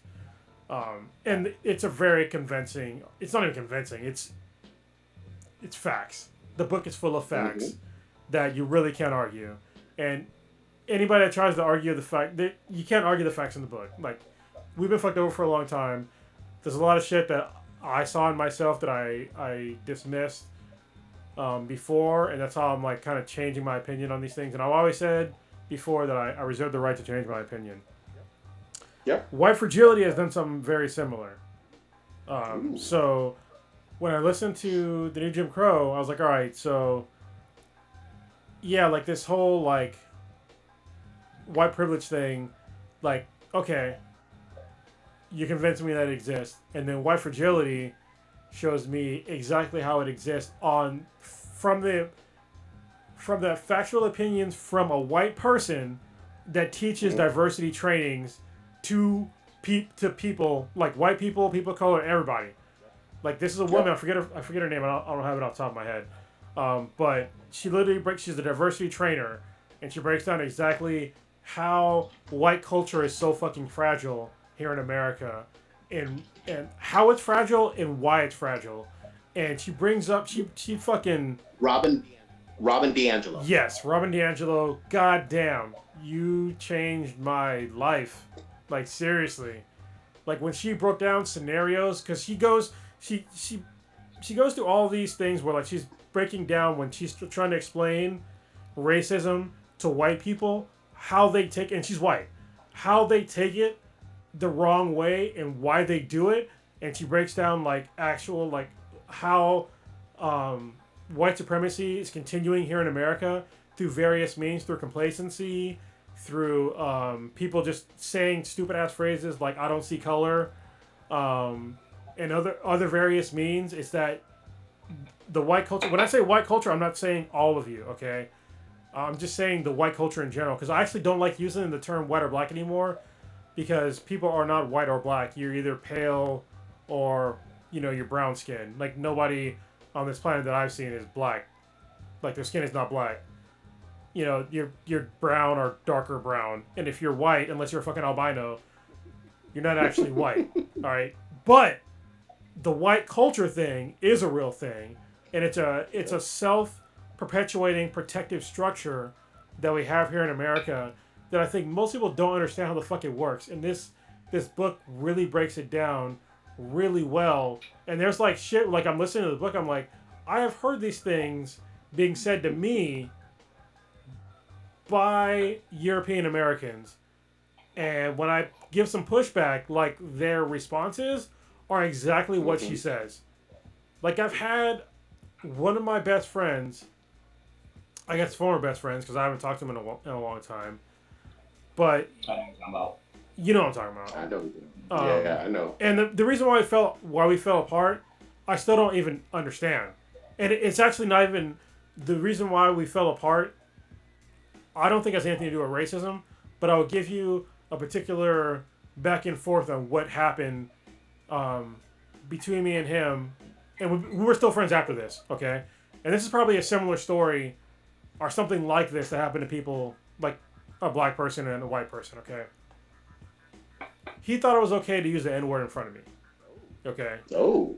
And I was like, yeah, I'm not cool with that word being used. I'm like, why are you even using this? It's like, oh, it's just a word. Like, you give it power. And I'm like, no, like, my people died from this word. Like, it's not cool. And he's just like, then he tried to explain, like, how he was right to me. And I'm just like, no, man. I mean, like, that's not right. Like, okay, the words I'm about to say are very offensive, okay? I don't mean these words. I don't use these words. But I'm going to say them for the sake of this conversation. If I have an Asian friend, I don't call him a chink, all right? If I have a Jewish friend, I don't call him a kike. Not even joking around, all right? Nope. I use if I have a Native American friend, when I have friends like this, I have friends like this that are of these ethnic groups. If I have a Native American friend, I don't call them redskin because it's fucking offensive. Because I have respect for them, and that's why we're friends. You know what I mean? And for somebody to use the N-word, and then I'm like, hey, I'm not cool with that, in a very, sort of placating manner, like, hey, I'm giving you an out. Like, I'm not comfortable with you saying that to me. And then for you to try to explain to me why it's okay to say to me, when I'm telling you that it's offensive to me, and then you get mad about it, like, what the fuck? Have you guys experienced this before? Like, I'm just gonna ask you, all you guys, have you experienced this before? Like, anybody that's Caucasian or European American? I have been in some similar. Sorry, go ahead, Bo. No, I was just saying that from my inner circle of friends, I haven't experienced something like that where they try to use the N-word. They try to. Well, actually, you know what? Rewind the tape. Yes, I actually do have to. This is what I had to do too. Yeah, I had to keep rewinding my tape and remembering all this racist shit. Like, literally, as I was saying that, like, I saw the person's face and he said the N-word. I'm like, wait, hold up. Yeah, I do know somebody who actually used the N-word in front of me, and I'm like, dude, like, why are you using that word? Like, and like, I got chills just thinking about it too. It's like, wow, like, I seriously blocked that out, but that's a fucking trip. Oh my god, dude, that's trippy. This happened to me. So literally a couple of, like, when we first flipped the script on this podcast, like weeks ago, and we started like going deep on like racism and shit, I actually did a solo podcast after that, and I was pretty much in tears like the whole time, talking about shit about how, like, remembering all this racist shit that happened to me in my lifetime that I just covered up and just let it go. And I'm not gonna release it because it's like it's way too personal, but it's just like, what just happened to you, Blue, happened to me. And I was just like, dude, all this racist shit happened to me, and I just let it go.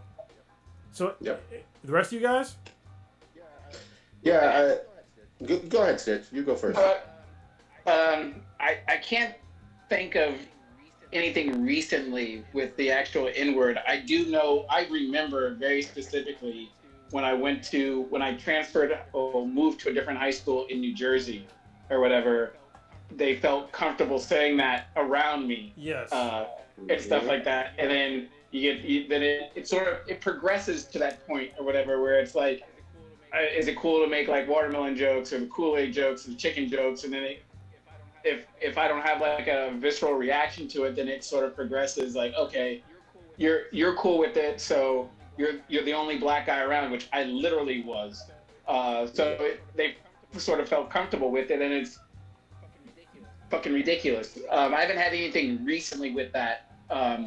Most of my battles with just stupid fucking racism and people not trying to even understand or hear what the offended party might be saying is I would always have it with the Confederate flag and then the act black, talk black category of stuff.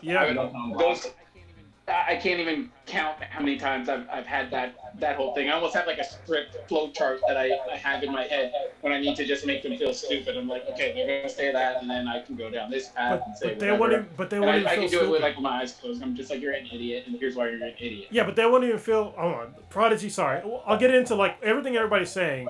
I'll get into that in a minute. Prodigy. Does it happen to you? Yeah, so the most striking incident was probably freshman year in high school, right over here in Haystack, being told to go back to Africa and a whole bunch of other stuff on the basketball team by one in particular, but a couple of white players on the team. Now, obviously, when you're playing sports together, everybody, there's some camaraderie and all of that, and you're loosely friends and whatnot. But this was derogatory and racist, and it was directed to me. There was obviously a handful of other black players on the team, but this kept escalating, and I was like, hey, I'm not going for any of this. And we came blows quite a bit, and he learned real quickly not to fuck with me, ever. And the weirdest thing though was he's a neighbor that lived maybe less than a quarter of a mile away. Holy shit! You know. Yeah. So I knew him all growing up, you know, and he felt plenty comfortable to talk reckless initially with me, and he learned quite a few lessons. But yeah, I'll never forget those incidents. So I would guarantee you, everybody that we just talked about, if you ask them, are they racist, they would say no. Of course. They would all say no. And this book breaks down exactly the thought process that they all go through, exactly all the scenarios that we just talked about and more, and how people think that they're not racist by saying these things and doing these things.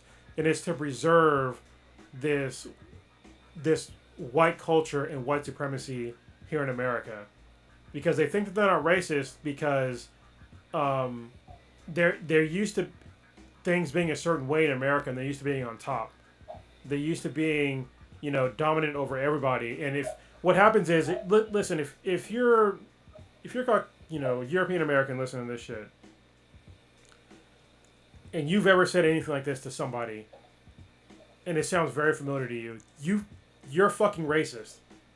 You're a fucking racist. And I have no problem saying that to you right now. The fact that you didn't realize it, if you just shut the podcast off right now, then you're still going to be a fucking racist when you shut it off. And you're never going to fucking change. I think that we understand what's being said in the book, but how do we, this is sort of like a layered part. How do we get, for lack of a better word, I guess, white people to read this book? Because it obviously has a lot of stuff where it's like, all right, they're the ones that need to realize what they are doing and stuff like that. And I'll sort of, my question on that is, what is, I guess, for your example, K-Mac, has she sort of read it yet, or have you told, what have your conversations with her been about this book? So this is the problem. I'm trying to get her to read it, all right? Okay. And I understand that it's a difficult book to read, especially if you're European American. It was difficult for me to read. As a black guy, sure. As an African American guy, I'm just like, I was super hesitant to read it because I'm like, just the name of the book alone, I'm just like, I don't know. But you know what? I'm getting out of my comfort zone now.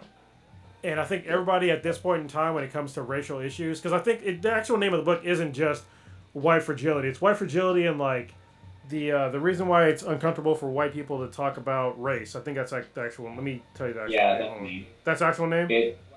Yes, white fragility. Why it's so hard for white people to talk about racism. Yeah, It's by and Robin DiAngelo. D'Angelo. Yeah, and the way that she breaks it down, I just think that people are just they're gonna be so ridiculous about them thinking they can possibly be racist. Even if you 100% believe that you're not racist, read the fucking book. If you are a person of color, read the fucking book. All right, because if you're a person of color, you're going to understand the thought process of these people that talk to you like this and that treat you like this. And I don't think that people, like most Americans, the vast majority, like I didn't realize this, is like they're using like all these weird code phrases that you might not understand, and all these weird like if you look at Karens, she explains Karens in this book without saying Karens.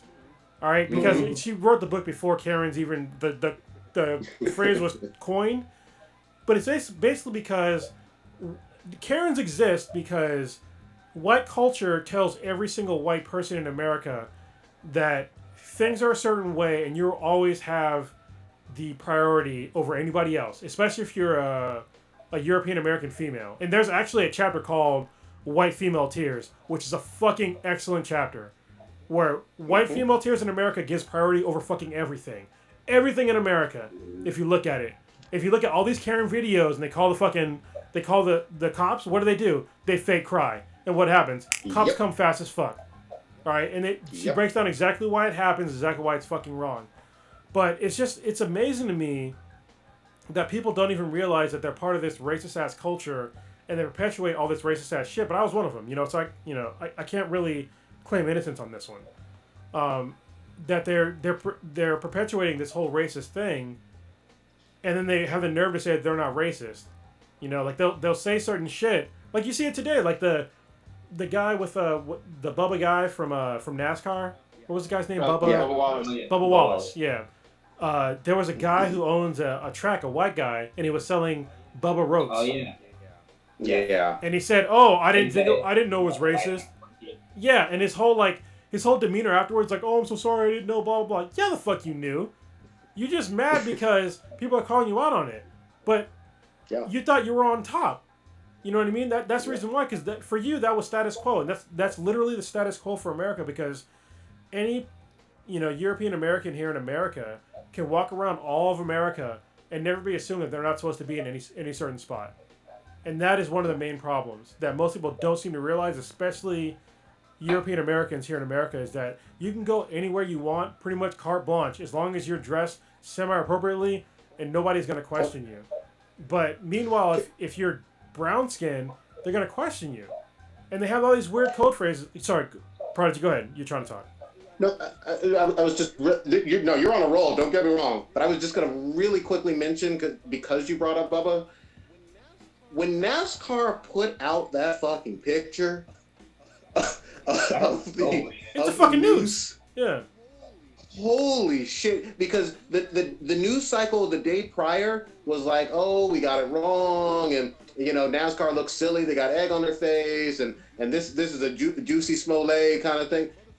Motherfucker, when NASCAR put out, and I'm so proud of them. Again, I've never been a NASCAR fan. I love sports quite a bit. You know that. Yeah. I've never been into NASCAR, but holy shit, they said out of the 2,416 different garages, there was only 11 that had any type of rope mechanism, and only one out of the 2,000 blah, blah, blah had this listed.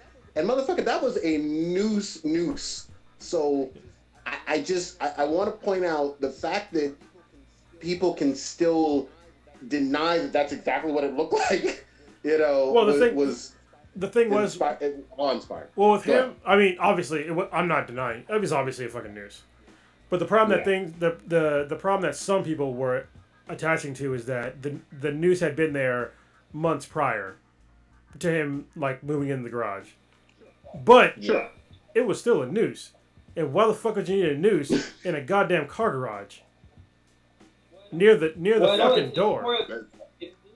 didn't they say it was for the rope? It's like the rope that they use for like opening the garage door or something like that. Yeah, you don't need a noose for that. You just need a fucking rope. Yeah.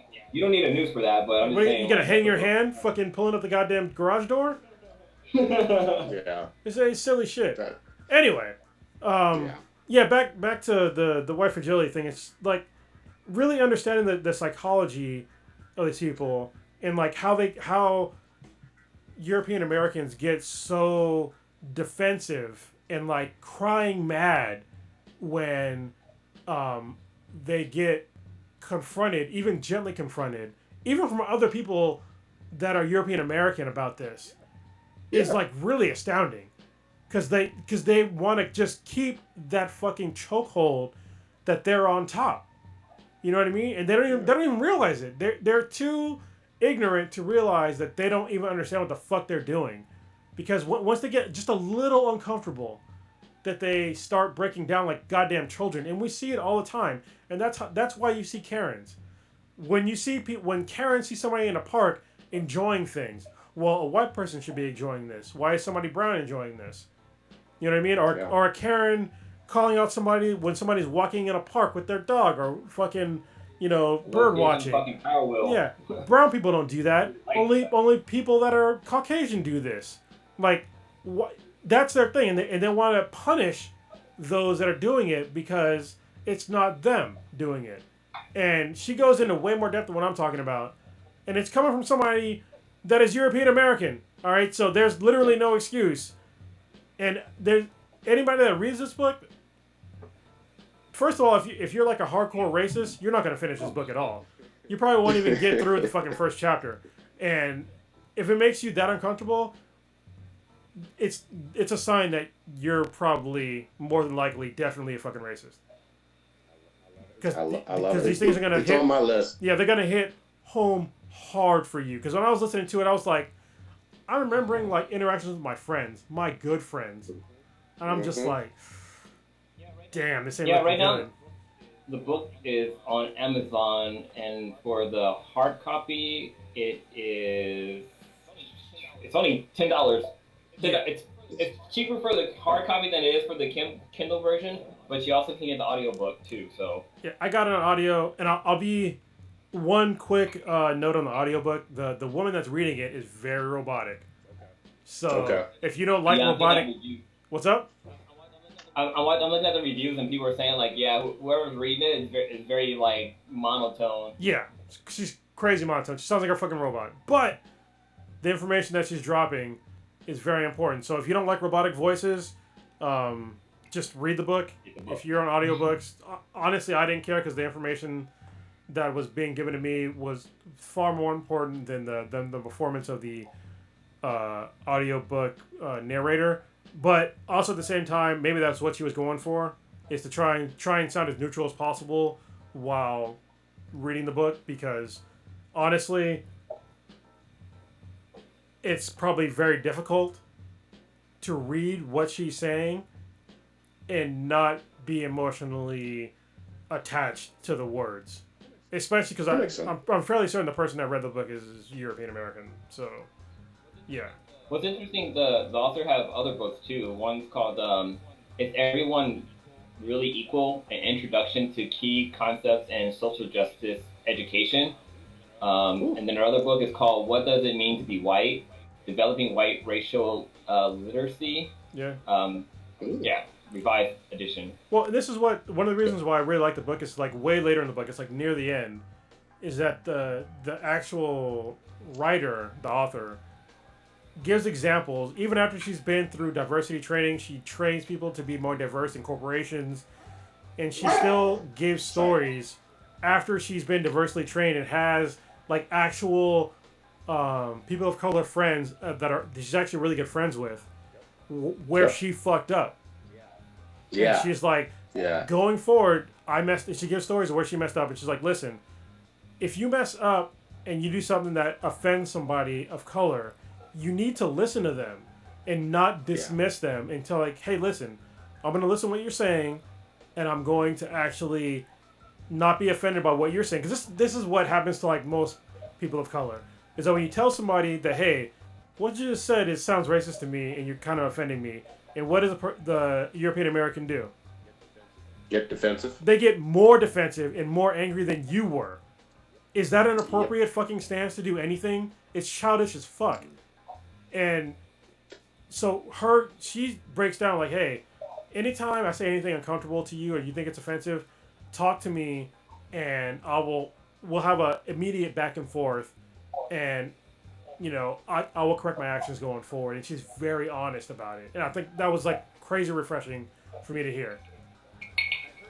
I heard an interview with her. It was on PBS, I think, with Amanpour, where she actually talked about those examples. One of them was with a couple black women where she made some comments in jest about their hair. Yes. And they were just kind of like, well, what the fuck? Like, you know what I mean? And they talked it out in a real way. Like, you don't know anything about my hair. You don't get to say that in front of people, Yeah. We're cool, but don't do that. And so that just, I love the examples that she gave, and your review and seeing her in an interview convinced me. I have it on my list. I'll get it done. Yeah, I think. I just added mine. Yeah, I think. I think the new Jim Crow and then White Fragility, that should be in the top 2 reading list for anybody that's listening to this podcast. Like, listen, I'm usually like a sci-fi fucking lit RPG guy. I listen to a lot of books, But I need to educate myself now more. And the next things on my list are I think there's a guy named John Brown. I think that's the guy's name. Mm-hmm. Let me just research real quick. But apparently he's like a crazy American badass. He was a white dude that stood up for slave rights way before anybody else did. And there's been An abolitionist. Yeah. And Yeah. I want to read some about his books. Yeah, that's him. That's John Brown. W.E.B. Du Bois and a few other prominent Afro-American people have wrote about him. He's got a bunch of books written about him. And he actually got fucking killed by white people for trying to change America to be less racist, to stop slavery. And there's a couple others too, but I'll do the research first and then report back to see like if it's legit. It sounds legit. So, like, I definitely want to read that because I remember you posted up that story about Uncle Tom. Yes, that's and another one. Going back and reading and like hearing all that stuff, like I did a little research and stuff, and like that the person who that's based off of, I want to read his story and see like what his story was all about. And because Uncle Tom, if you're black, Uncle Tom is somebody who's he's a black slave that lives inside the house, and he's just snitching on all the Negro slaves that are out in the field, telling the master like that such and such is doing bad, blah blah blah. And that's what Uncle Tom was considered. But a true Uncle Tom, the true Uncle Tom was actually the guy was a fucking hero basically. Like he wouldn't snitch out on his people. Like when he was out faking cotton, like if somebody was low on cotton, he would fill up their bags so like they wouldn't get beat or anything. And it's just the whole story behind it is like the life they told us doesn't match the actual truth that's out there. They stole our history again. And it's hilarious. So the person's name is Josiah Henson. If you want to look up who that is, that's the story of Uncle Tom. That's who it's based off of, is Josiah Henson. But it's hilarious to me in 2020 when all these fucking racist ass Confederalists here in America want to talk about you're stealing our history. Motherfucker, you stole our history fucking 400 years ago. You never gave it back. You fucking crazy ass bitches. Yep. Shut the fuck up. Like, where's our history of fucking enslaving you or having our fucking heroes? Like, you stole all that shit and you fed us bullshit in fucking school, and you're mad about us taking down statues for people that enslaved people and fucking brutally murdered, raped, and killed them. And that's your fucking quote-unquote heritage, and you want to fucking complain about that? Fuck you, and fuck your heritage. I love it. I love this. And shout out to Mississippi. Like, it looks like they finally got the rebel flag taken out of their state flag. That's impressive. I never thought I'd see the day. I'm extremely happy about that. Kudos to them finally in 2020. Yeah. For finally doing it. But also, like, so they turned down all these statues, but please, people that are doing all this shit, please research who you're tearing down. Mm-hmm. There's been a few times where people are tearing down the wrong fucking statues. So research who the fuck you're tearing down. All right? Because they're not, just because they were, happen to be fucking European American living a long time ago, doesn't mean that they didn't advance, civil liberties in America. So don't be fucking dumb and get into some mob and do some stupid ass shit and start tearing down, the wrong statues. There's some statues that I can't remember off the top of my head, but there's been a couple that people that fought for civil rights before there were fucking civil rights, and they're tearing them down. So keep those statues up. Yeah, keep those up. Do you think they're going to come after? Because you lived in Georgia, obviously, for a little bit. And I don't know if you know the full history behind it, but I was listening to your boy Bomani Jones talk about it. Do you think they're going to come after Stone Mountain? Yes. For those who don't know, Stone Mountain is infamous right outside of Atlanta, Georgia proper, as a giant Confederate monument. Where when I was in school in the late 90s, early 2000s, they still had allegedly late night Klan rallies over there. So Stone Mountain is infamous. I think that they are going to have a reckoning with that, with Stone Mountain one way or another. And for those who aren't aware, it's not like a Mount Rushmore, right? Yeah, and Rushmore has its own fucked up racist history, but the Sioux Indians. Yeah, but I'm just saying that for the Stone Mountain is sort of a Mount Rushmore with Confederate generals on it, correct? Yep, that's exactly right. Whoa. But what I was going to say for Georgia, which is kind of interesting, along with Louisiana, along with Mississippi, along with Alabama and South Carolina, these are states with substantial black populations. It's not like 4%, 6%, like California or something like that. These are states in the 20, 30%, sometimes up to 35, 40 even percent black, and you still have terrible monuments. And as Kronos mentioned a couple weeks ago, what really helps those things stay up is a lot of voter suppression, which there's a long history of. So a lot of times when it's Kentucky right now, vote, hey, should we take this? Huh? Look, like Kentucky right now, they closed down 95% of their fucking polling areas. Yeah. So when you look at a state that has a third or 40% black or something like that, and you still see a lot of Confederate monuments, and you're like, well, how could that be? Don't the people want these removed? A lot of people do want them removed, but when you take away the right to vote and do it in a democratic type of way, then people gonna remove them by basically any means necessary, So one way or another, it's coming down.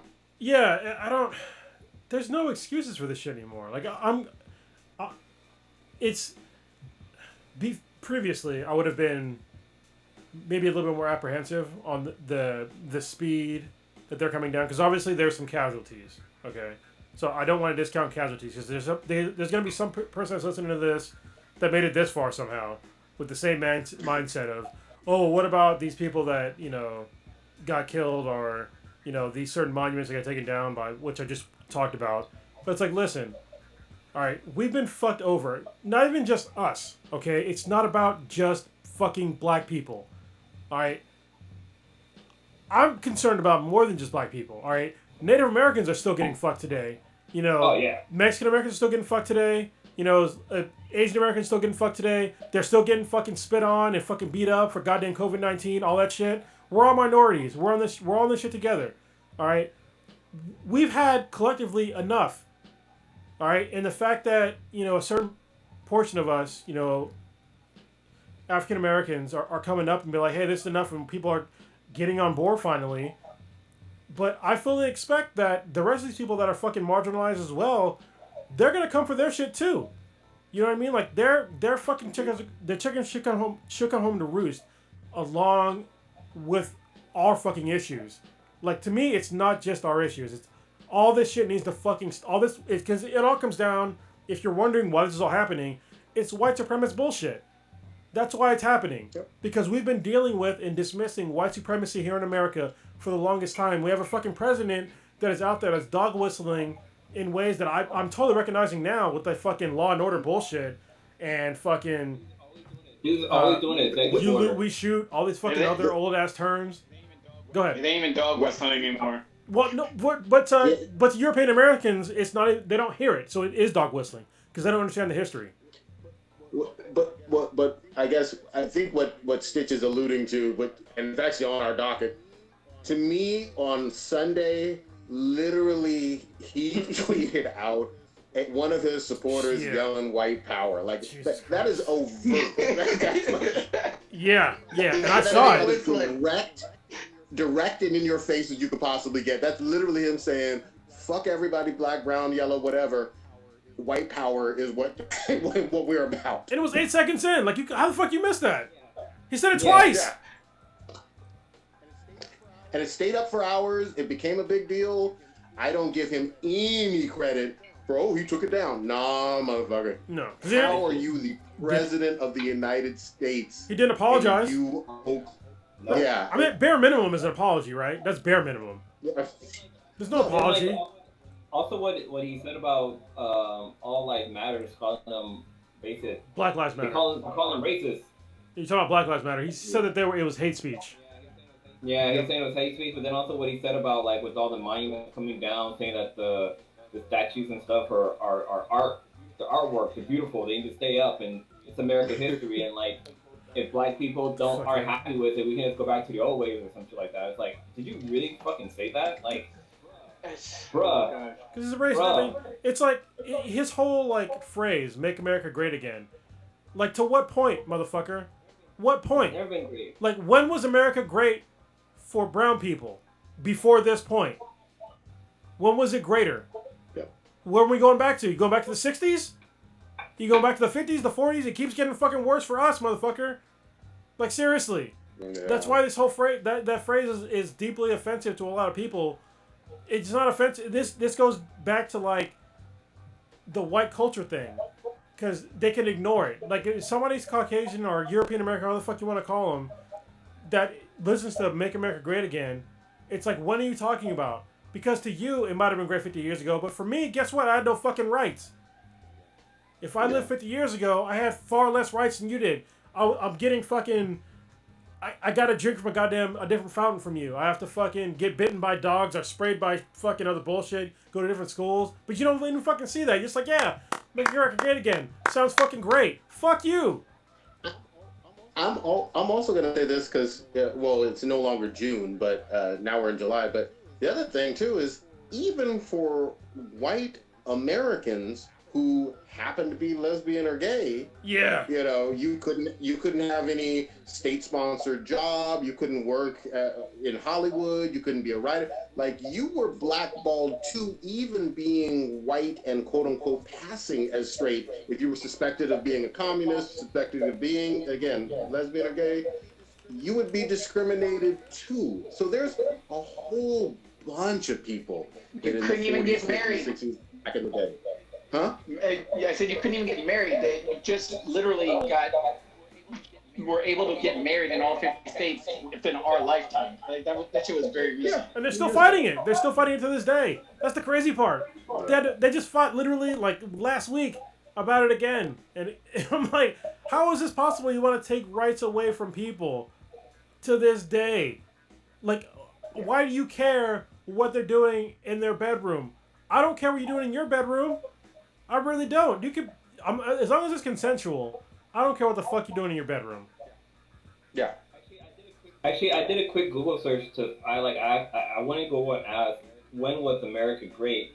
And CNN has an article, them asking Trump, when was America great? And it talks about a little bit after World War II. But then it also points out, like, late 40s and 50s. Holy shit. Is what he said. So that hold on. This is an important time because people of color fought in World War II and we came home. You know what we got?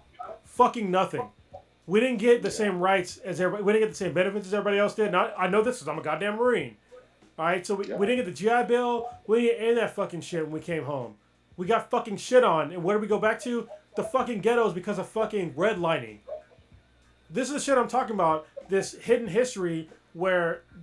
This is why it's dog whistling, because people that are European American here in America, they don't fucking know that because they hid it from them, and it helps that whole cause because you can be complacent but part of the problem because you don't understand because you don't know what you don't know, and I get that, and it's also like part of the problem where I forget what book I read. It was actually White Fragility, where she was like,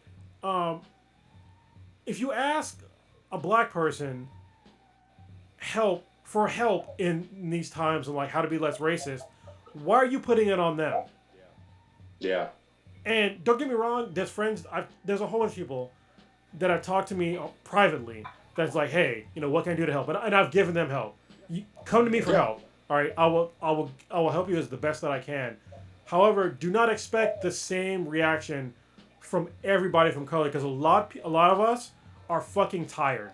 All right, and we don't want to have to explain racism in fucking 2020. So don't be mad about that shit, because you can Google. All right, we can all Google. Well, I had to fucking Google. All right, I had to Google this shit.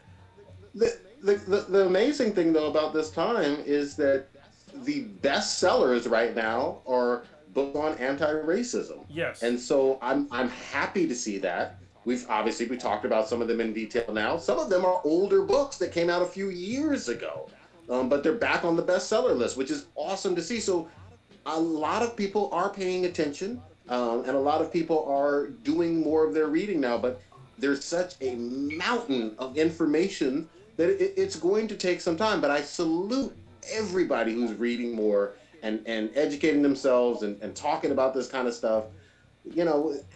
Without the times that we're living in, I could see us being too distracted to do this learning. You have to do now though, because you're probably out of work. Yeah. So Yeah, go do some research. Out of work. Yeah. You're probably at home. You don't want to talk to your family as much as you do, and you're up late at night worrying about the entire world. You might as well do some fucking reading. So I love it. Well, what's crazy? So like, go ahead. I was gonna say, I think this whole coronavirus is a great opportunity for people to self-reflect and self-approve on, because you should be staying inside and not going outside and stuff like that. I think maybe this stuff, it might be a positive thing, and it's looking at the life side of things, basically. Yeah. Yeah, and it's a great time for America to change for the better, but it's hard because we have a president out there right now that he not only has his blinders on, he just doesn't give a shit about people in general, and not only just black people and brown people. Nope. He doesn't give a shit about you dying from the coronavirus. Like look at what he does every day. All right, he gets tested damn near daily for the coronavirus, so he knows testing works, and everybody around him gets tested daily, so he knows testing works. But what does he want to go out on the stage and say? Slow down the testing. Less testing.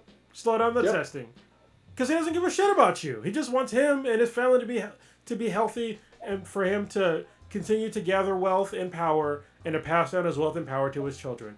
He doesn't give a fuck about you, no matter what color your skin is. No matter who you are, he doesn't give a fuck about you. Yeah, obviously, we've talked about your background quite a bit, Kronos. Look, this Russian bounty stuff is let me grab a drink, bro. A good look. This is literally verified from multiple sources, with well-written articles. Again, inside sources, people naming names. They're stating very loudly and clearly, and it's being corroborated, that Trump was briefed multiple times. It looks like dating all the way back to 2019, that Vladimir Putin, Russia, has financially supported putting bounties on U.S. American troops. And there has been silence, a lack of response. Our allies know about this, so in NATO and all of that. And there seems to be a lack of giving any type of shit whatsoever, including for U.S. personnel in Afghanistan fighting, and some of them dying and getting killed. What say y'all about this fucking fucking bullshit? Y'all go first. I'm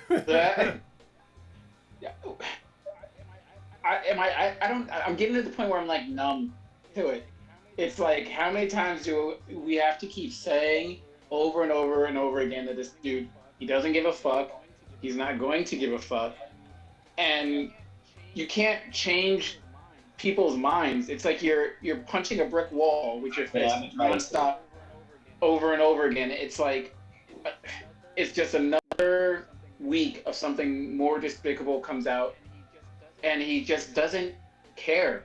It's like embarrassing, and he's a complete narcissist. I've said this for like years now. He's just a complete narcissist that it's disgusting, and especially for like people that are like so deep in his base and stuff that recycle the same repetitive sentences about, oh, respect the troops, blah blah blah blah blah, country this, etc. etc. And literally, there's a bounty program that was financed. He knew about it, and y'all don't.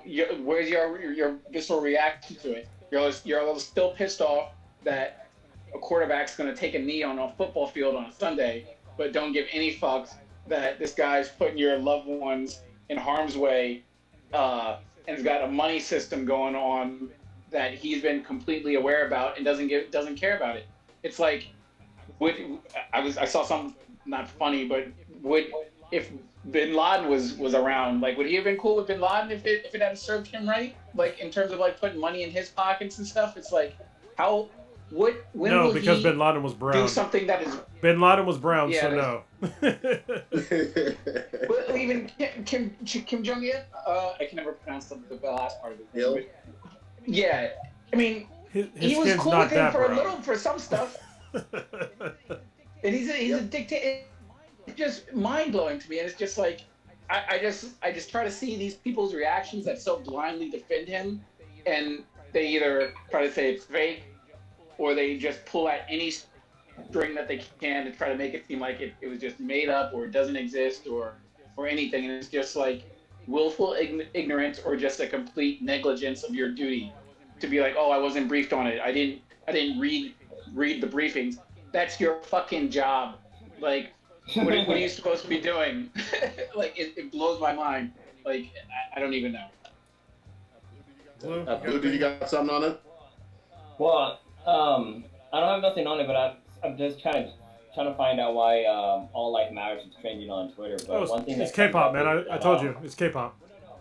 Well, no. I'm saying that I think the reason why it's come back up is because one thing that showed up was that Walmart was selling an All Life Matter T-shirt on Jesus Christ. stores. Well, fuck Walmart in general. I mean, Yeah. I mean, come on.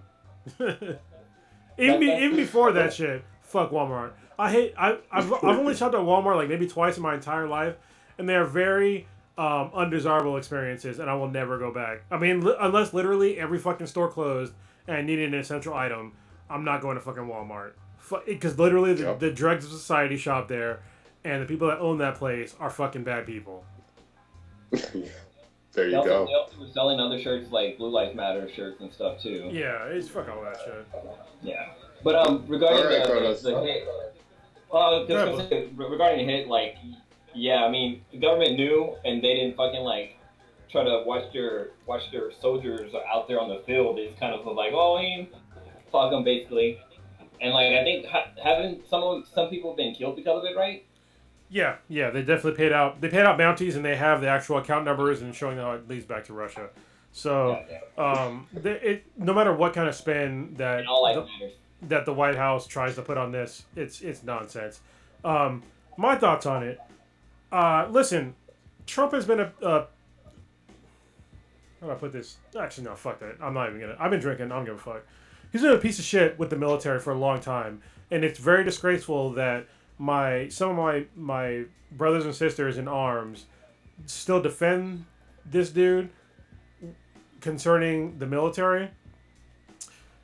Let me just rewind the tape to, I think it was 2015 when Trump was running his campaign, what he said about John McCain, who was in the Navy for the Vietnam War.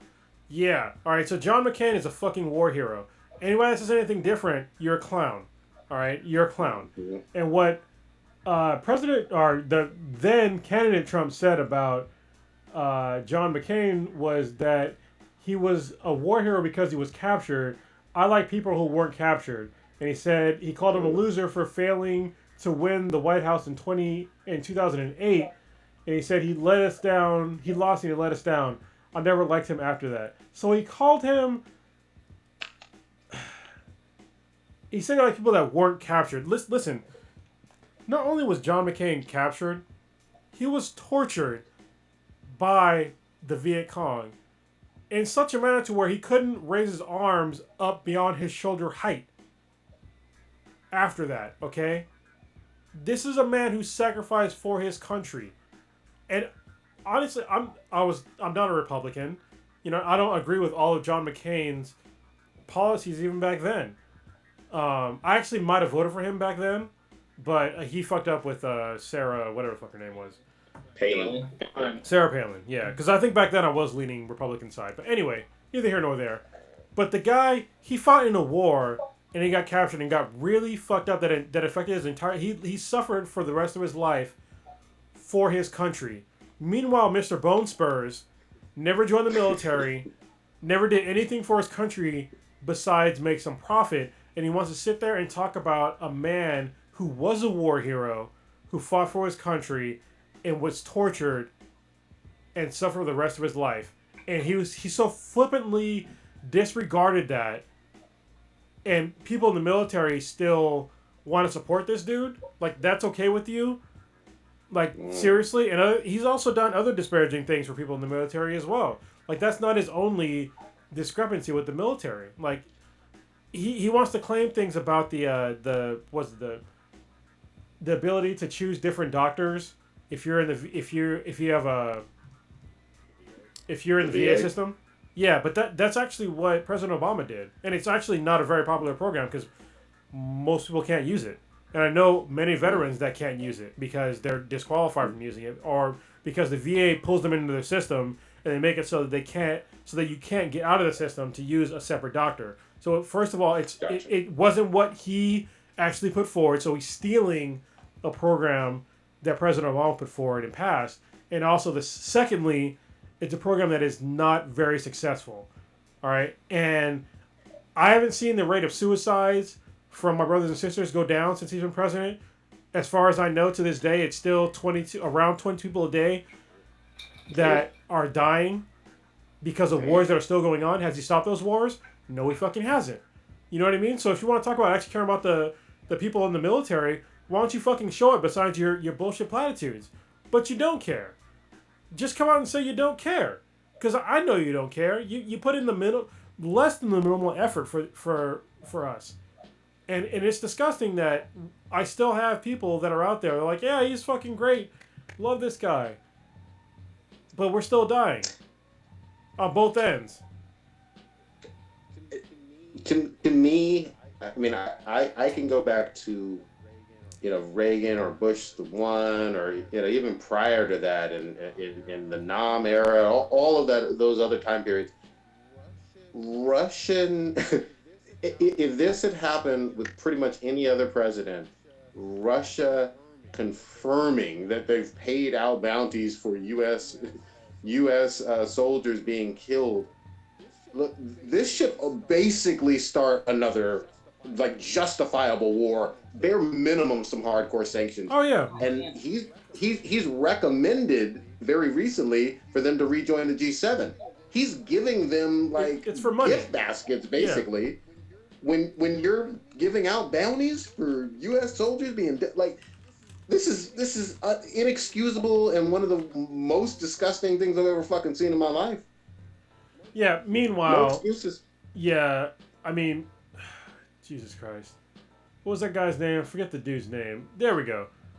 General Soleimani. Meanwhile, General Soleimani, who was an Iranian, who killed people... he definitely killed people, or at least was responsible for killing Americans by providing materials and knowledge to Iraqis and people in Afghanistan, by giving them means to kill American troops. He killed him in a really weird time. And this is... Yeah. And we know this. Meanwhile, we have definite proof that Russia is providing actual money, bounties, to kill American troops, and he does nothing. Nothing. He talks about how he's strong by killing this guy in Iran, but then he says, "Oh, I didn't get the brief for the Russian thing," which is more than likely the truth, from what I can tell so far. He's done some backpedaling. He's weak. It was in the daily briefings. The latest excuse is, oh, I don't read them shits. Yeah, you should definitely Like- read them shits. Like, Like, I think it's called the PDB? Yeah. there's entire departments that spend weeks analyzing, verifying data, corroborating, talking with intelligence experts over. Like, there's a lot that goes into that. I've never worked for, the White House or intelligence agencies or whatever, but I respect the fact that there is work that goes into it, and it's your fucking job, like Stitch alluded to. Well, you know what it sounds like? It sounds like when you got a book report due, and you didn't want to read the book, so you decided to read the cliff notes, basically, and that's basically what he's doing. He's not doing what he's supposed to be doing. Well, you know what's hilarious to me now? So I watched the press conferences from the White House now with Kayleigh McEnany. Thanks, I say. Mhm. Yes, McEnany. I don't know. I The think it's blonde? McEnany. Yeah, the blonde chick. These briefings are fucking hilarious to me because she comes out there with a fucking very large binder to keep the lies straight. And it's funny because K-Mac came in and I was watching one of the briefings today. And K-Mac came in and she was like, oh my God, it's like a college kid that has an open book test. And that's that's the size of the book that she has. But also, I'll tell you what's bad, all right? She has this open book of this very large binder full of like all this stuff. But it's also like they've outmaneuvered reporters by knowing obviously what the fuck they're going to say. You know what I mean? And it's very obvious. And it's disappointing. But it's also, she's also not answering the questions. Like if you asked her what the color orange looked like, she would tell you what the color blue looked like. And it's very obvious to me. And when she talked about today, or like the previous days, when she talks about this very specific issue about, Russians paying bounties to kill Americans, she just says that, it's not substantiated, intel, or, that's basically what she always goes back to, is that it goes back to it's either not substantiated or there was a leak and we need to find the leak. I'm like, okay, so was it not substantiated or was it a leak of actual intel? Like, you can't say both because they can't both be true. That's how logic works. So, she's obviously lying, and they press her and she keeps going back to the same two things, and it's like, you need to just tell the truth in like, and well, she also says that, the president has been, so strong against, Russia. He's closed down consulates, he's done these other things, but it's like none of those things really fucking mattered because they're still paying money to kill American troops. So why don't you answer on those questions? I don't. She's a parrot. Yeah, and a bad one at that. Like, you can't even. I've never seen a press secretary come out with a fucking book full of shit, and literally when somebody asks a question, she's like flipping back through and like looking through like what she should say. I'm like, how the fuck are you a press secretary? Like, are you serious? That's what he wants. The person who hired her, she's doing what the idiot that hired her wants her to do. Yeah. Like, the bar is so fucking low that she is doing a great job for her boss. Her boss thinks she's the best fucking person for her job ever. And all of us can see she's a fucking lying moron. She probably knows she's a lying moron, and I hope that I don't think she she does. puts out a book. No. I don't think she realizes it at all. She's just reading the I script. think they're all complicit. It's like when Spicer was doing it, when the girl that looked like she had a stroke and half her face was doing it. They all Saunders, I forgot her name, but yeah. fucking know what they're doing. It's Jesus like Christ. it's like fuck. I got this shitty ass job, but this shitty ass job pays really fucking well, Yeah. and it's something that I can put on my resume fucking forever, and I'm gonna have a fucking book deal without a doubt or whatever, guaranteed. If I just eat this bullshit sandwich for a couple months, and they're doing it, and it's embarrassing. It's like they're weighing greed versus like self-respect. That's how I sort of see it. Well, it protects. I love it. Honestly, it protects the status quo, Yeah. and it's protecting white culture, like everything that they're. And when I say white culture, I'm not talking about every single white person here in America. White culture is an abstract thing. Like I said before I talked about all this shit, I do not like the term white and black people because those two things do not exist. White culture should not exist, but it is a thing that is protected by more than just white people. Okay? Mm-hmm. I've seen a lot of non-white people protect white culture. All right, in very disturbing ways against people that are minorities, and they don't even realize it because it's a white culture. So when I say white culture, please don't be offended. It is an abstract thing that doesn't apply to just pale people. Okay? There it is.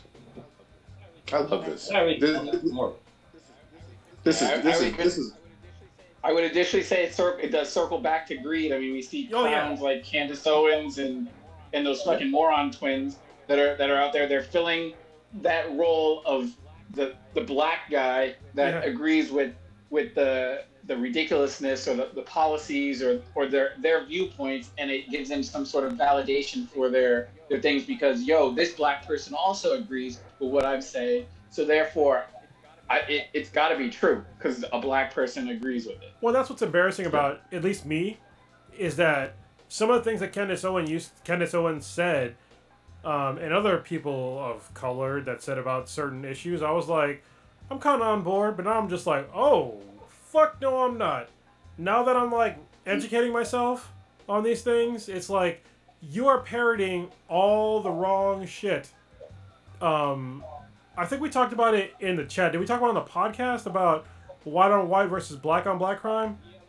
Yeah, we talked about the statistics where it's basically the same numbers. It was in the chat though, right? Not in the podcast. Let's say it again. Was it that in the chat or the podcast? Shit, I don't know. We'll bring it up. I don't think I broke it down on the podcast. All right, so bring it down. Anytime when you hear, this is very popular people to say, especially conservatives. Anytime any kind of violence comes up, like especially mass shootings, they'll talk about black on black crime. Okay, black on black crime isn't some fucking crazy, insane thing. Black on black crime is not a foreign entity. It's a normal thing that happens with violence against anybody. All right, so black on black crime and white on white crime. You notice how you never hear about white on white crime? It's because it's this fucking. It's part of white culture again in the abstract. It's white culture. All right, it's because people want you to believe that things that are white are normal. That's what they're basically trying to tell you. Is that it's a normal thing that happens. But white on white crime happens too. The reason why you don't hear about it is because it's sort of a normalized thing. But white on white crime actually happens at a higher rate than black on black crime. And you can Google that shit. It's like, I think it's like 5% higher rates. It's because people... Go ahead. Sorry, just not to cut you off. So I had a discussion with a Caucasian lady last night regarding this. She brought up like, how come All Life Matter isn't protesting for like, I posted this on my Facebook about this kid that was burnt in Chicago. Like, how come Black Lives Matter isn't like protesting for that? And it led to the thing about this and that. She's like, well, if Black Lives Matters, then why are they not protesting black on black crime?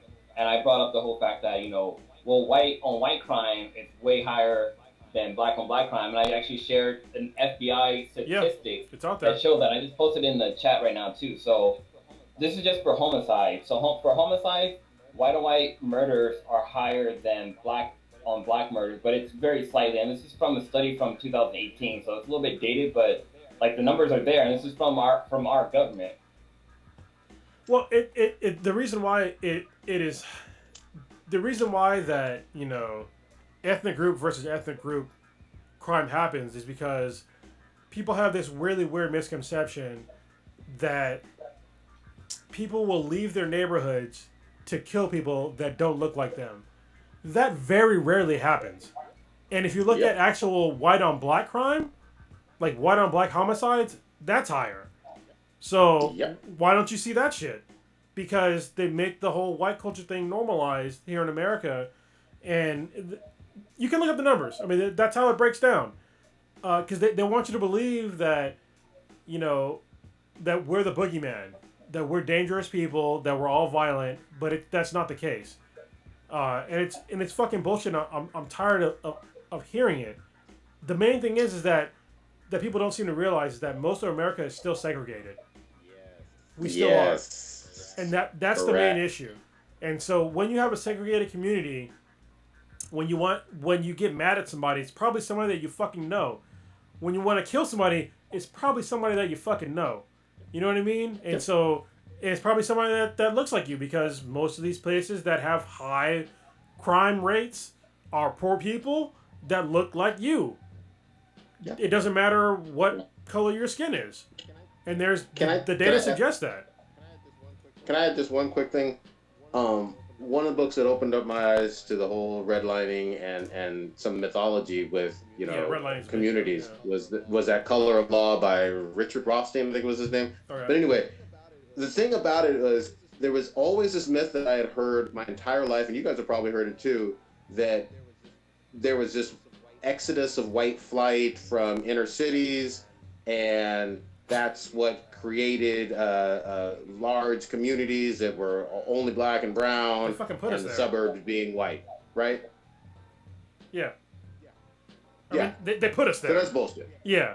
Yeah. Complete bullshit all the way around. It was government policies. It was government zoning. It was literally stuff with the banks, stuff with the lenders, all the way up until like the late 70s, early 80s. I mean, and even after that, in real quick, cases. White flight is real, but when the era that he's talking about, it was not real yet. Well, here's what I'm saying though. It did not transform neighborhoods as this number one factor in it. Yeah. It was mostly about you could not sell your home, or were not allowed to live in. Like, read the book, but it's the aspect of white flight being what caused it is nowhere near, and Richard Rothstein breaks this down completely well. It was more about government and local policies allowing people to live places than anything close to white flight. He breaks it down that it's a myth. Yeah, I mean, well, so I'll push back just a little bit. Back then, like the era that you're talking about, redlining and all that stuff, obviously that was the major contributing factor. But there is major data today of where once the population of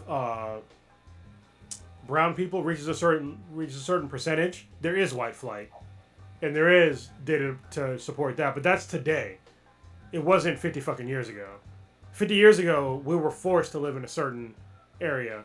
But today, once you, like, the White Fragility book went through it when she talked about how she would talk to her, like, she gave an example of like how a couple that she knew, a married couple, they moved to New Orleans and they bought a house for $25,000, and they had to buy guns because they were worried about where they were living. And so they had a conversation of like all these code words where they basically, she broke down to where they understood they moved into a black neighborhood. And so once she called it out, and she was like, like, why did you, say blah, blah, blah. And she's like, oh, well, I wouldn't want you to move. I wouldn't want you to move there because it'd be too far away. And she flipped the script, I think it depends on city by city. Yeah. Definitely read the book, because it even goes into some stuff with today.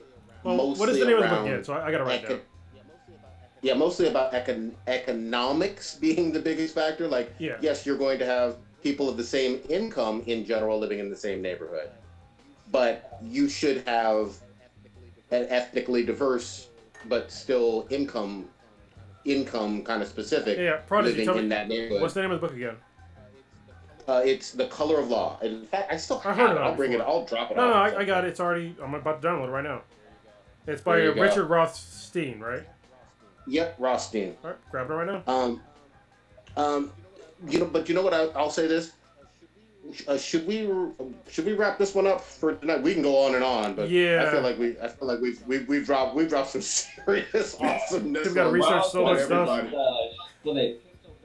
Pistol Betty and Machine Gun grandpa or whatever, the old couple that had the guns and Jesus Christ. at the rally. Yeah. We can talk about it next week. It's literally pretty late. Yeah.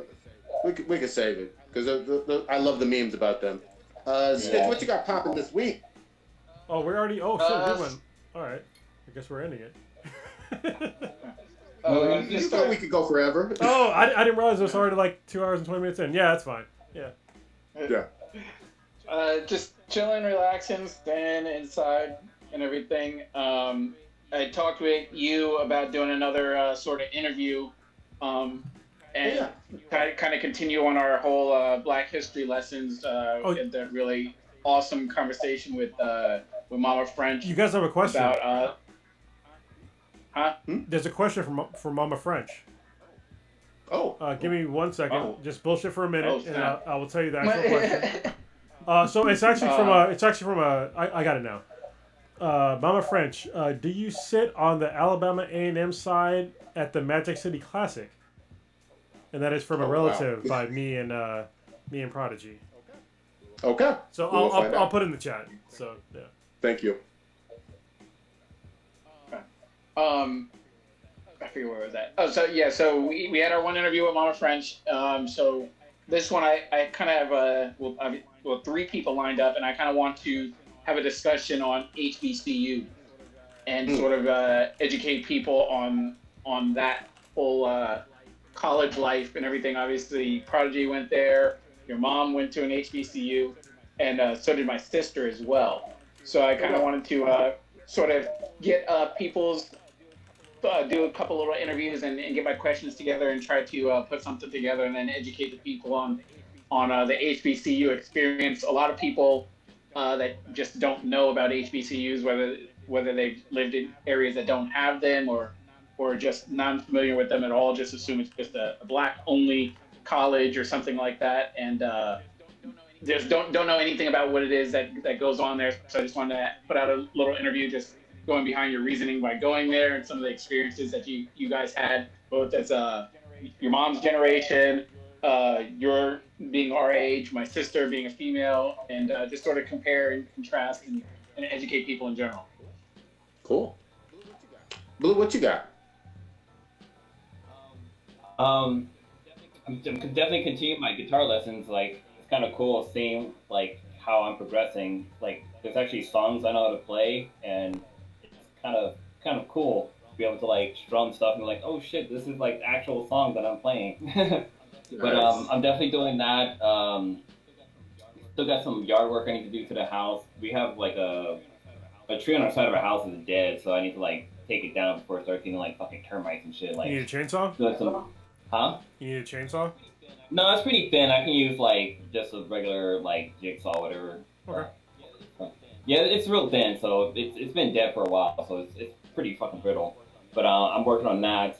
Definitely, like, I'm doing a career change, so I'm trying to get into network engineering. So I've been watching some tutorials, and Kronos sent me over some books. I haven't had a chance to check them out, but I'm pretty much starting from ground zero just to make sure like I've covered all my bases. So I'm definitely doing that, as well as like job hunting. But yeah, other than that, just just chilling, trying to stay safe. Like, with my dad passing away, or my dad's funeral was 2 weeks ago, and like the whole idea of like being down in LA, which was a hot spot with the coronavirus, like I've been kind of monitoring my temperature and making sure like every time I cough, I'm like, fuck, this is it. I fucking got the coronavirus. But so far, like, I've been pretty healthy and good. So, dude, it's fucking nerve-wracking. Like, no joke. Like, the fact that I was staying inside of a hotel and like there's all these fucking people around who aren't wearing masks and shit like that, it's like, shit's fucking stressful. Definitely been on the back of my fucking mind. Absolutely. We're glad to have you back. Kronos, what you got? Real quick, I didn't understand the point today of having HBCUs until recently, because other than some fucking weird fantasy world where I didn't get it, but now I fucking get it. I understand the point of having them, why they need to go forward, because America's still fucked up, and we need a safe place to learn. So I'll leave it at that. And also, Blue, That's good. I'm gonna try to learn the bass, because I have a bass guitar, and I'm gonna try and learn that. And maybe we can.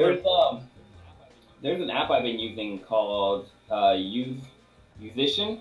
Yeah, I was It's gonna. actually really good. I heard about that, and then I took a lesson from a couple lessons from a guy, with my oldest daughter, but I also was thinking about just grabbing Rocksmith and just try to use that.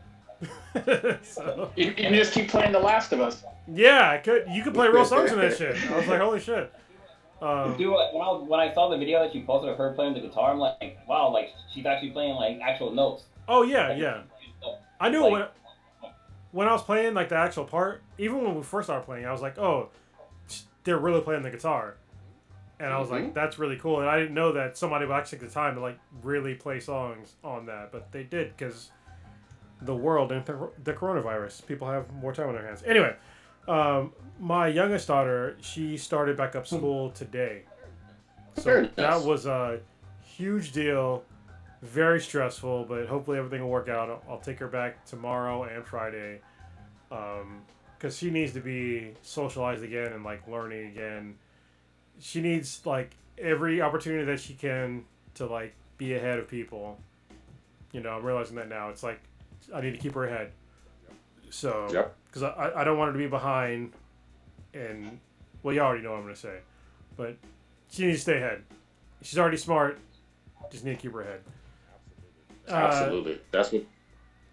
Go ahead. That's what good fathers do. There Yeah. you go. Yeah. Other than that, the Infinity Base actually will be done soon.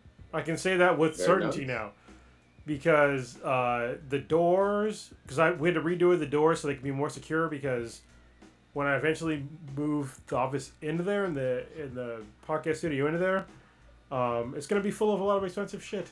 So I need to make sure that the door. So that was one thing that actually held us back for a while. It's because I was like, how am I gonna actually? Because they're like barn doors. I'm like, we need to like make these more secure than fucking barn doors. And so me and my father-in-law, like we had to like tear apart the doors and like use 2x4s and like all this other shit to like secure the door. And I bought security equipment for the Infinity Base yesterday. It'll be here probably sometime next week. I bought a bunch of Lasers? Yes, laser. I bought sharks with laser beams attached to their heads, in a pool for the podcast studio. But yeah, all this miscellaneous shit that's gonna go in there, to make sure that everything's secure and nice looking. And so hopefully in the next couple of weeks, like literally it should be weeks, I should be moving into the Infinity Base, and eventually when we're all together again, we'll have a much larger space that's not in a fucking garage that has my refrigerator and fucking washing machine in the background, and it'll be great. Can't wait. Yeah. Can't wait. We're going to do reacts again. We got so many goddamn reacts. Oh yeah, yeah. I'm gonna try to finish off. You know me. I'm always on my weeb shit. I'm still finishing off some goddamn One Piece. I'm in the 300s, so I'm doing my thing. With my. Why don't you just fucking watch Sailor Moon? I mean, just saying. Yeah, exactly. I might. I think actually my daughter would like that. We might have to watch that together. check out. Ooh, you do? Yeah, it's called the Girlfriend Tempest or something like that. Ooh, okay. Yeah, there's just a quick clip note. There's a son who's sleeping with this chick, and she turns out to be his teacher's daughter, and the dad starts dating the teacher, and she moves in with the family. But then the Very son nice. might start smashing on the teacher. So everybody's fucking. All right, that's fucking weird. I love it. So I'm it's down. It's on Crunchyroll, but Crunchyroll has the uncensored version. Or Crunchyroll has the censored version. Hey. But there's the uncensored version. It's like, damn. I can't. I may even watch Interspecies Reviewers one more time because I just love that series. And then last but not least, I'm gonna try to finish up Persona 5, and that's pretty much it. Oh, and shout out! I'm making my son read these nature articles and write me book reports. So I'm continuing the tradition that Mama Prodigy, Mama French started Hilarious. with me, doing a whole lot of reading until I fucking couldn't stand it, and then doing the reports, and then correcting the grammar of a fourth grader. So I'm doing that. Yeah, if you want to know why both me and, well, I guess three of us, Jesus, me, Stitch, and Prodigy speak the way that we speak, it's probably because of Mama French. So Mama French. yeah. Have you ever heard the backhanded racist comment of, "Oh, you speak so well for a Negro"? Oh basically? yeah, a bunch of times. Yeah.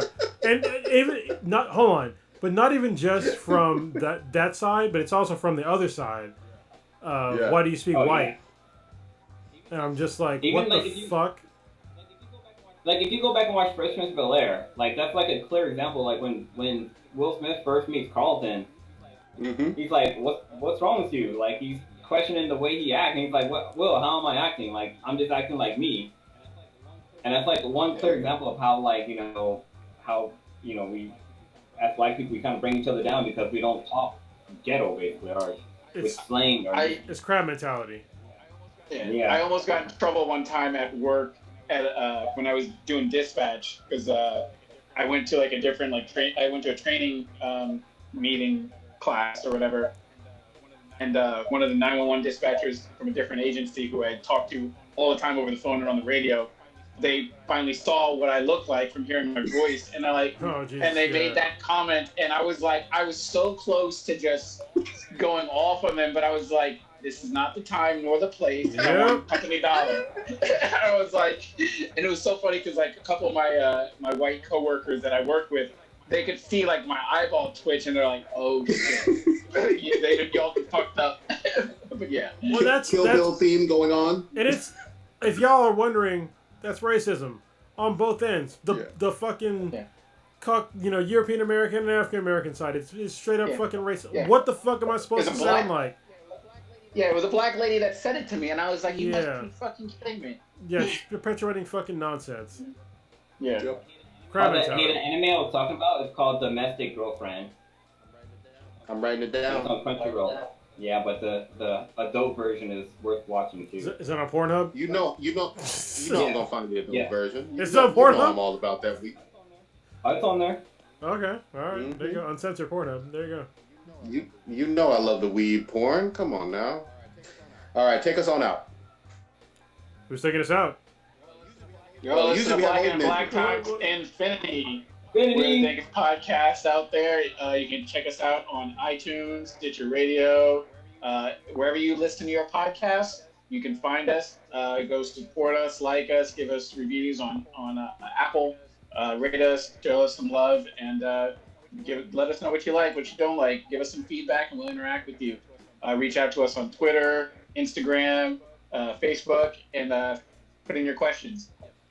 Yes. Yeah, like and subscribe especially because it helps the goddamn YouTube algorithm to get us out there more. If y'all didn't know this, if y'all don't like and subscribe, YouTube's like, oh, y'all just scrubs. They don't fucking promote us. But if you do like and subscribe, they put us out there and more people can listen to us and we'll do more of these. And if we make more money on YouTube, we can put out better content. Just saying. Yeah. There you go. Rest in power, Captain Kirk.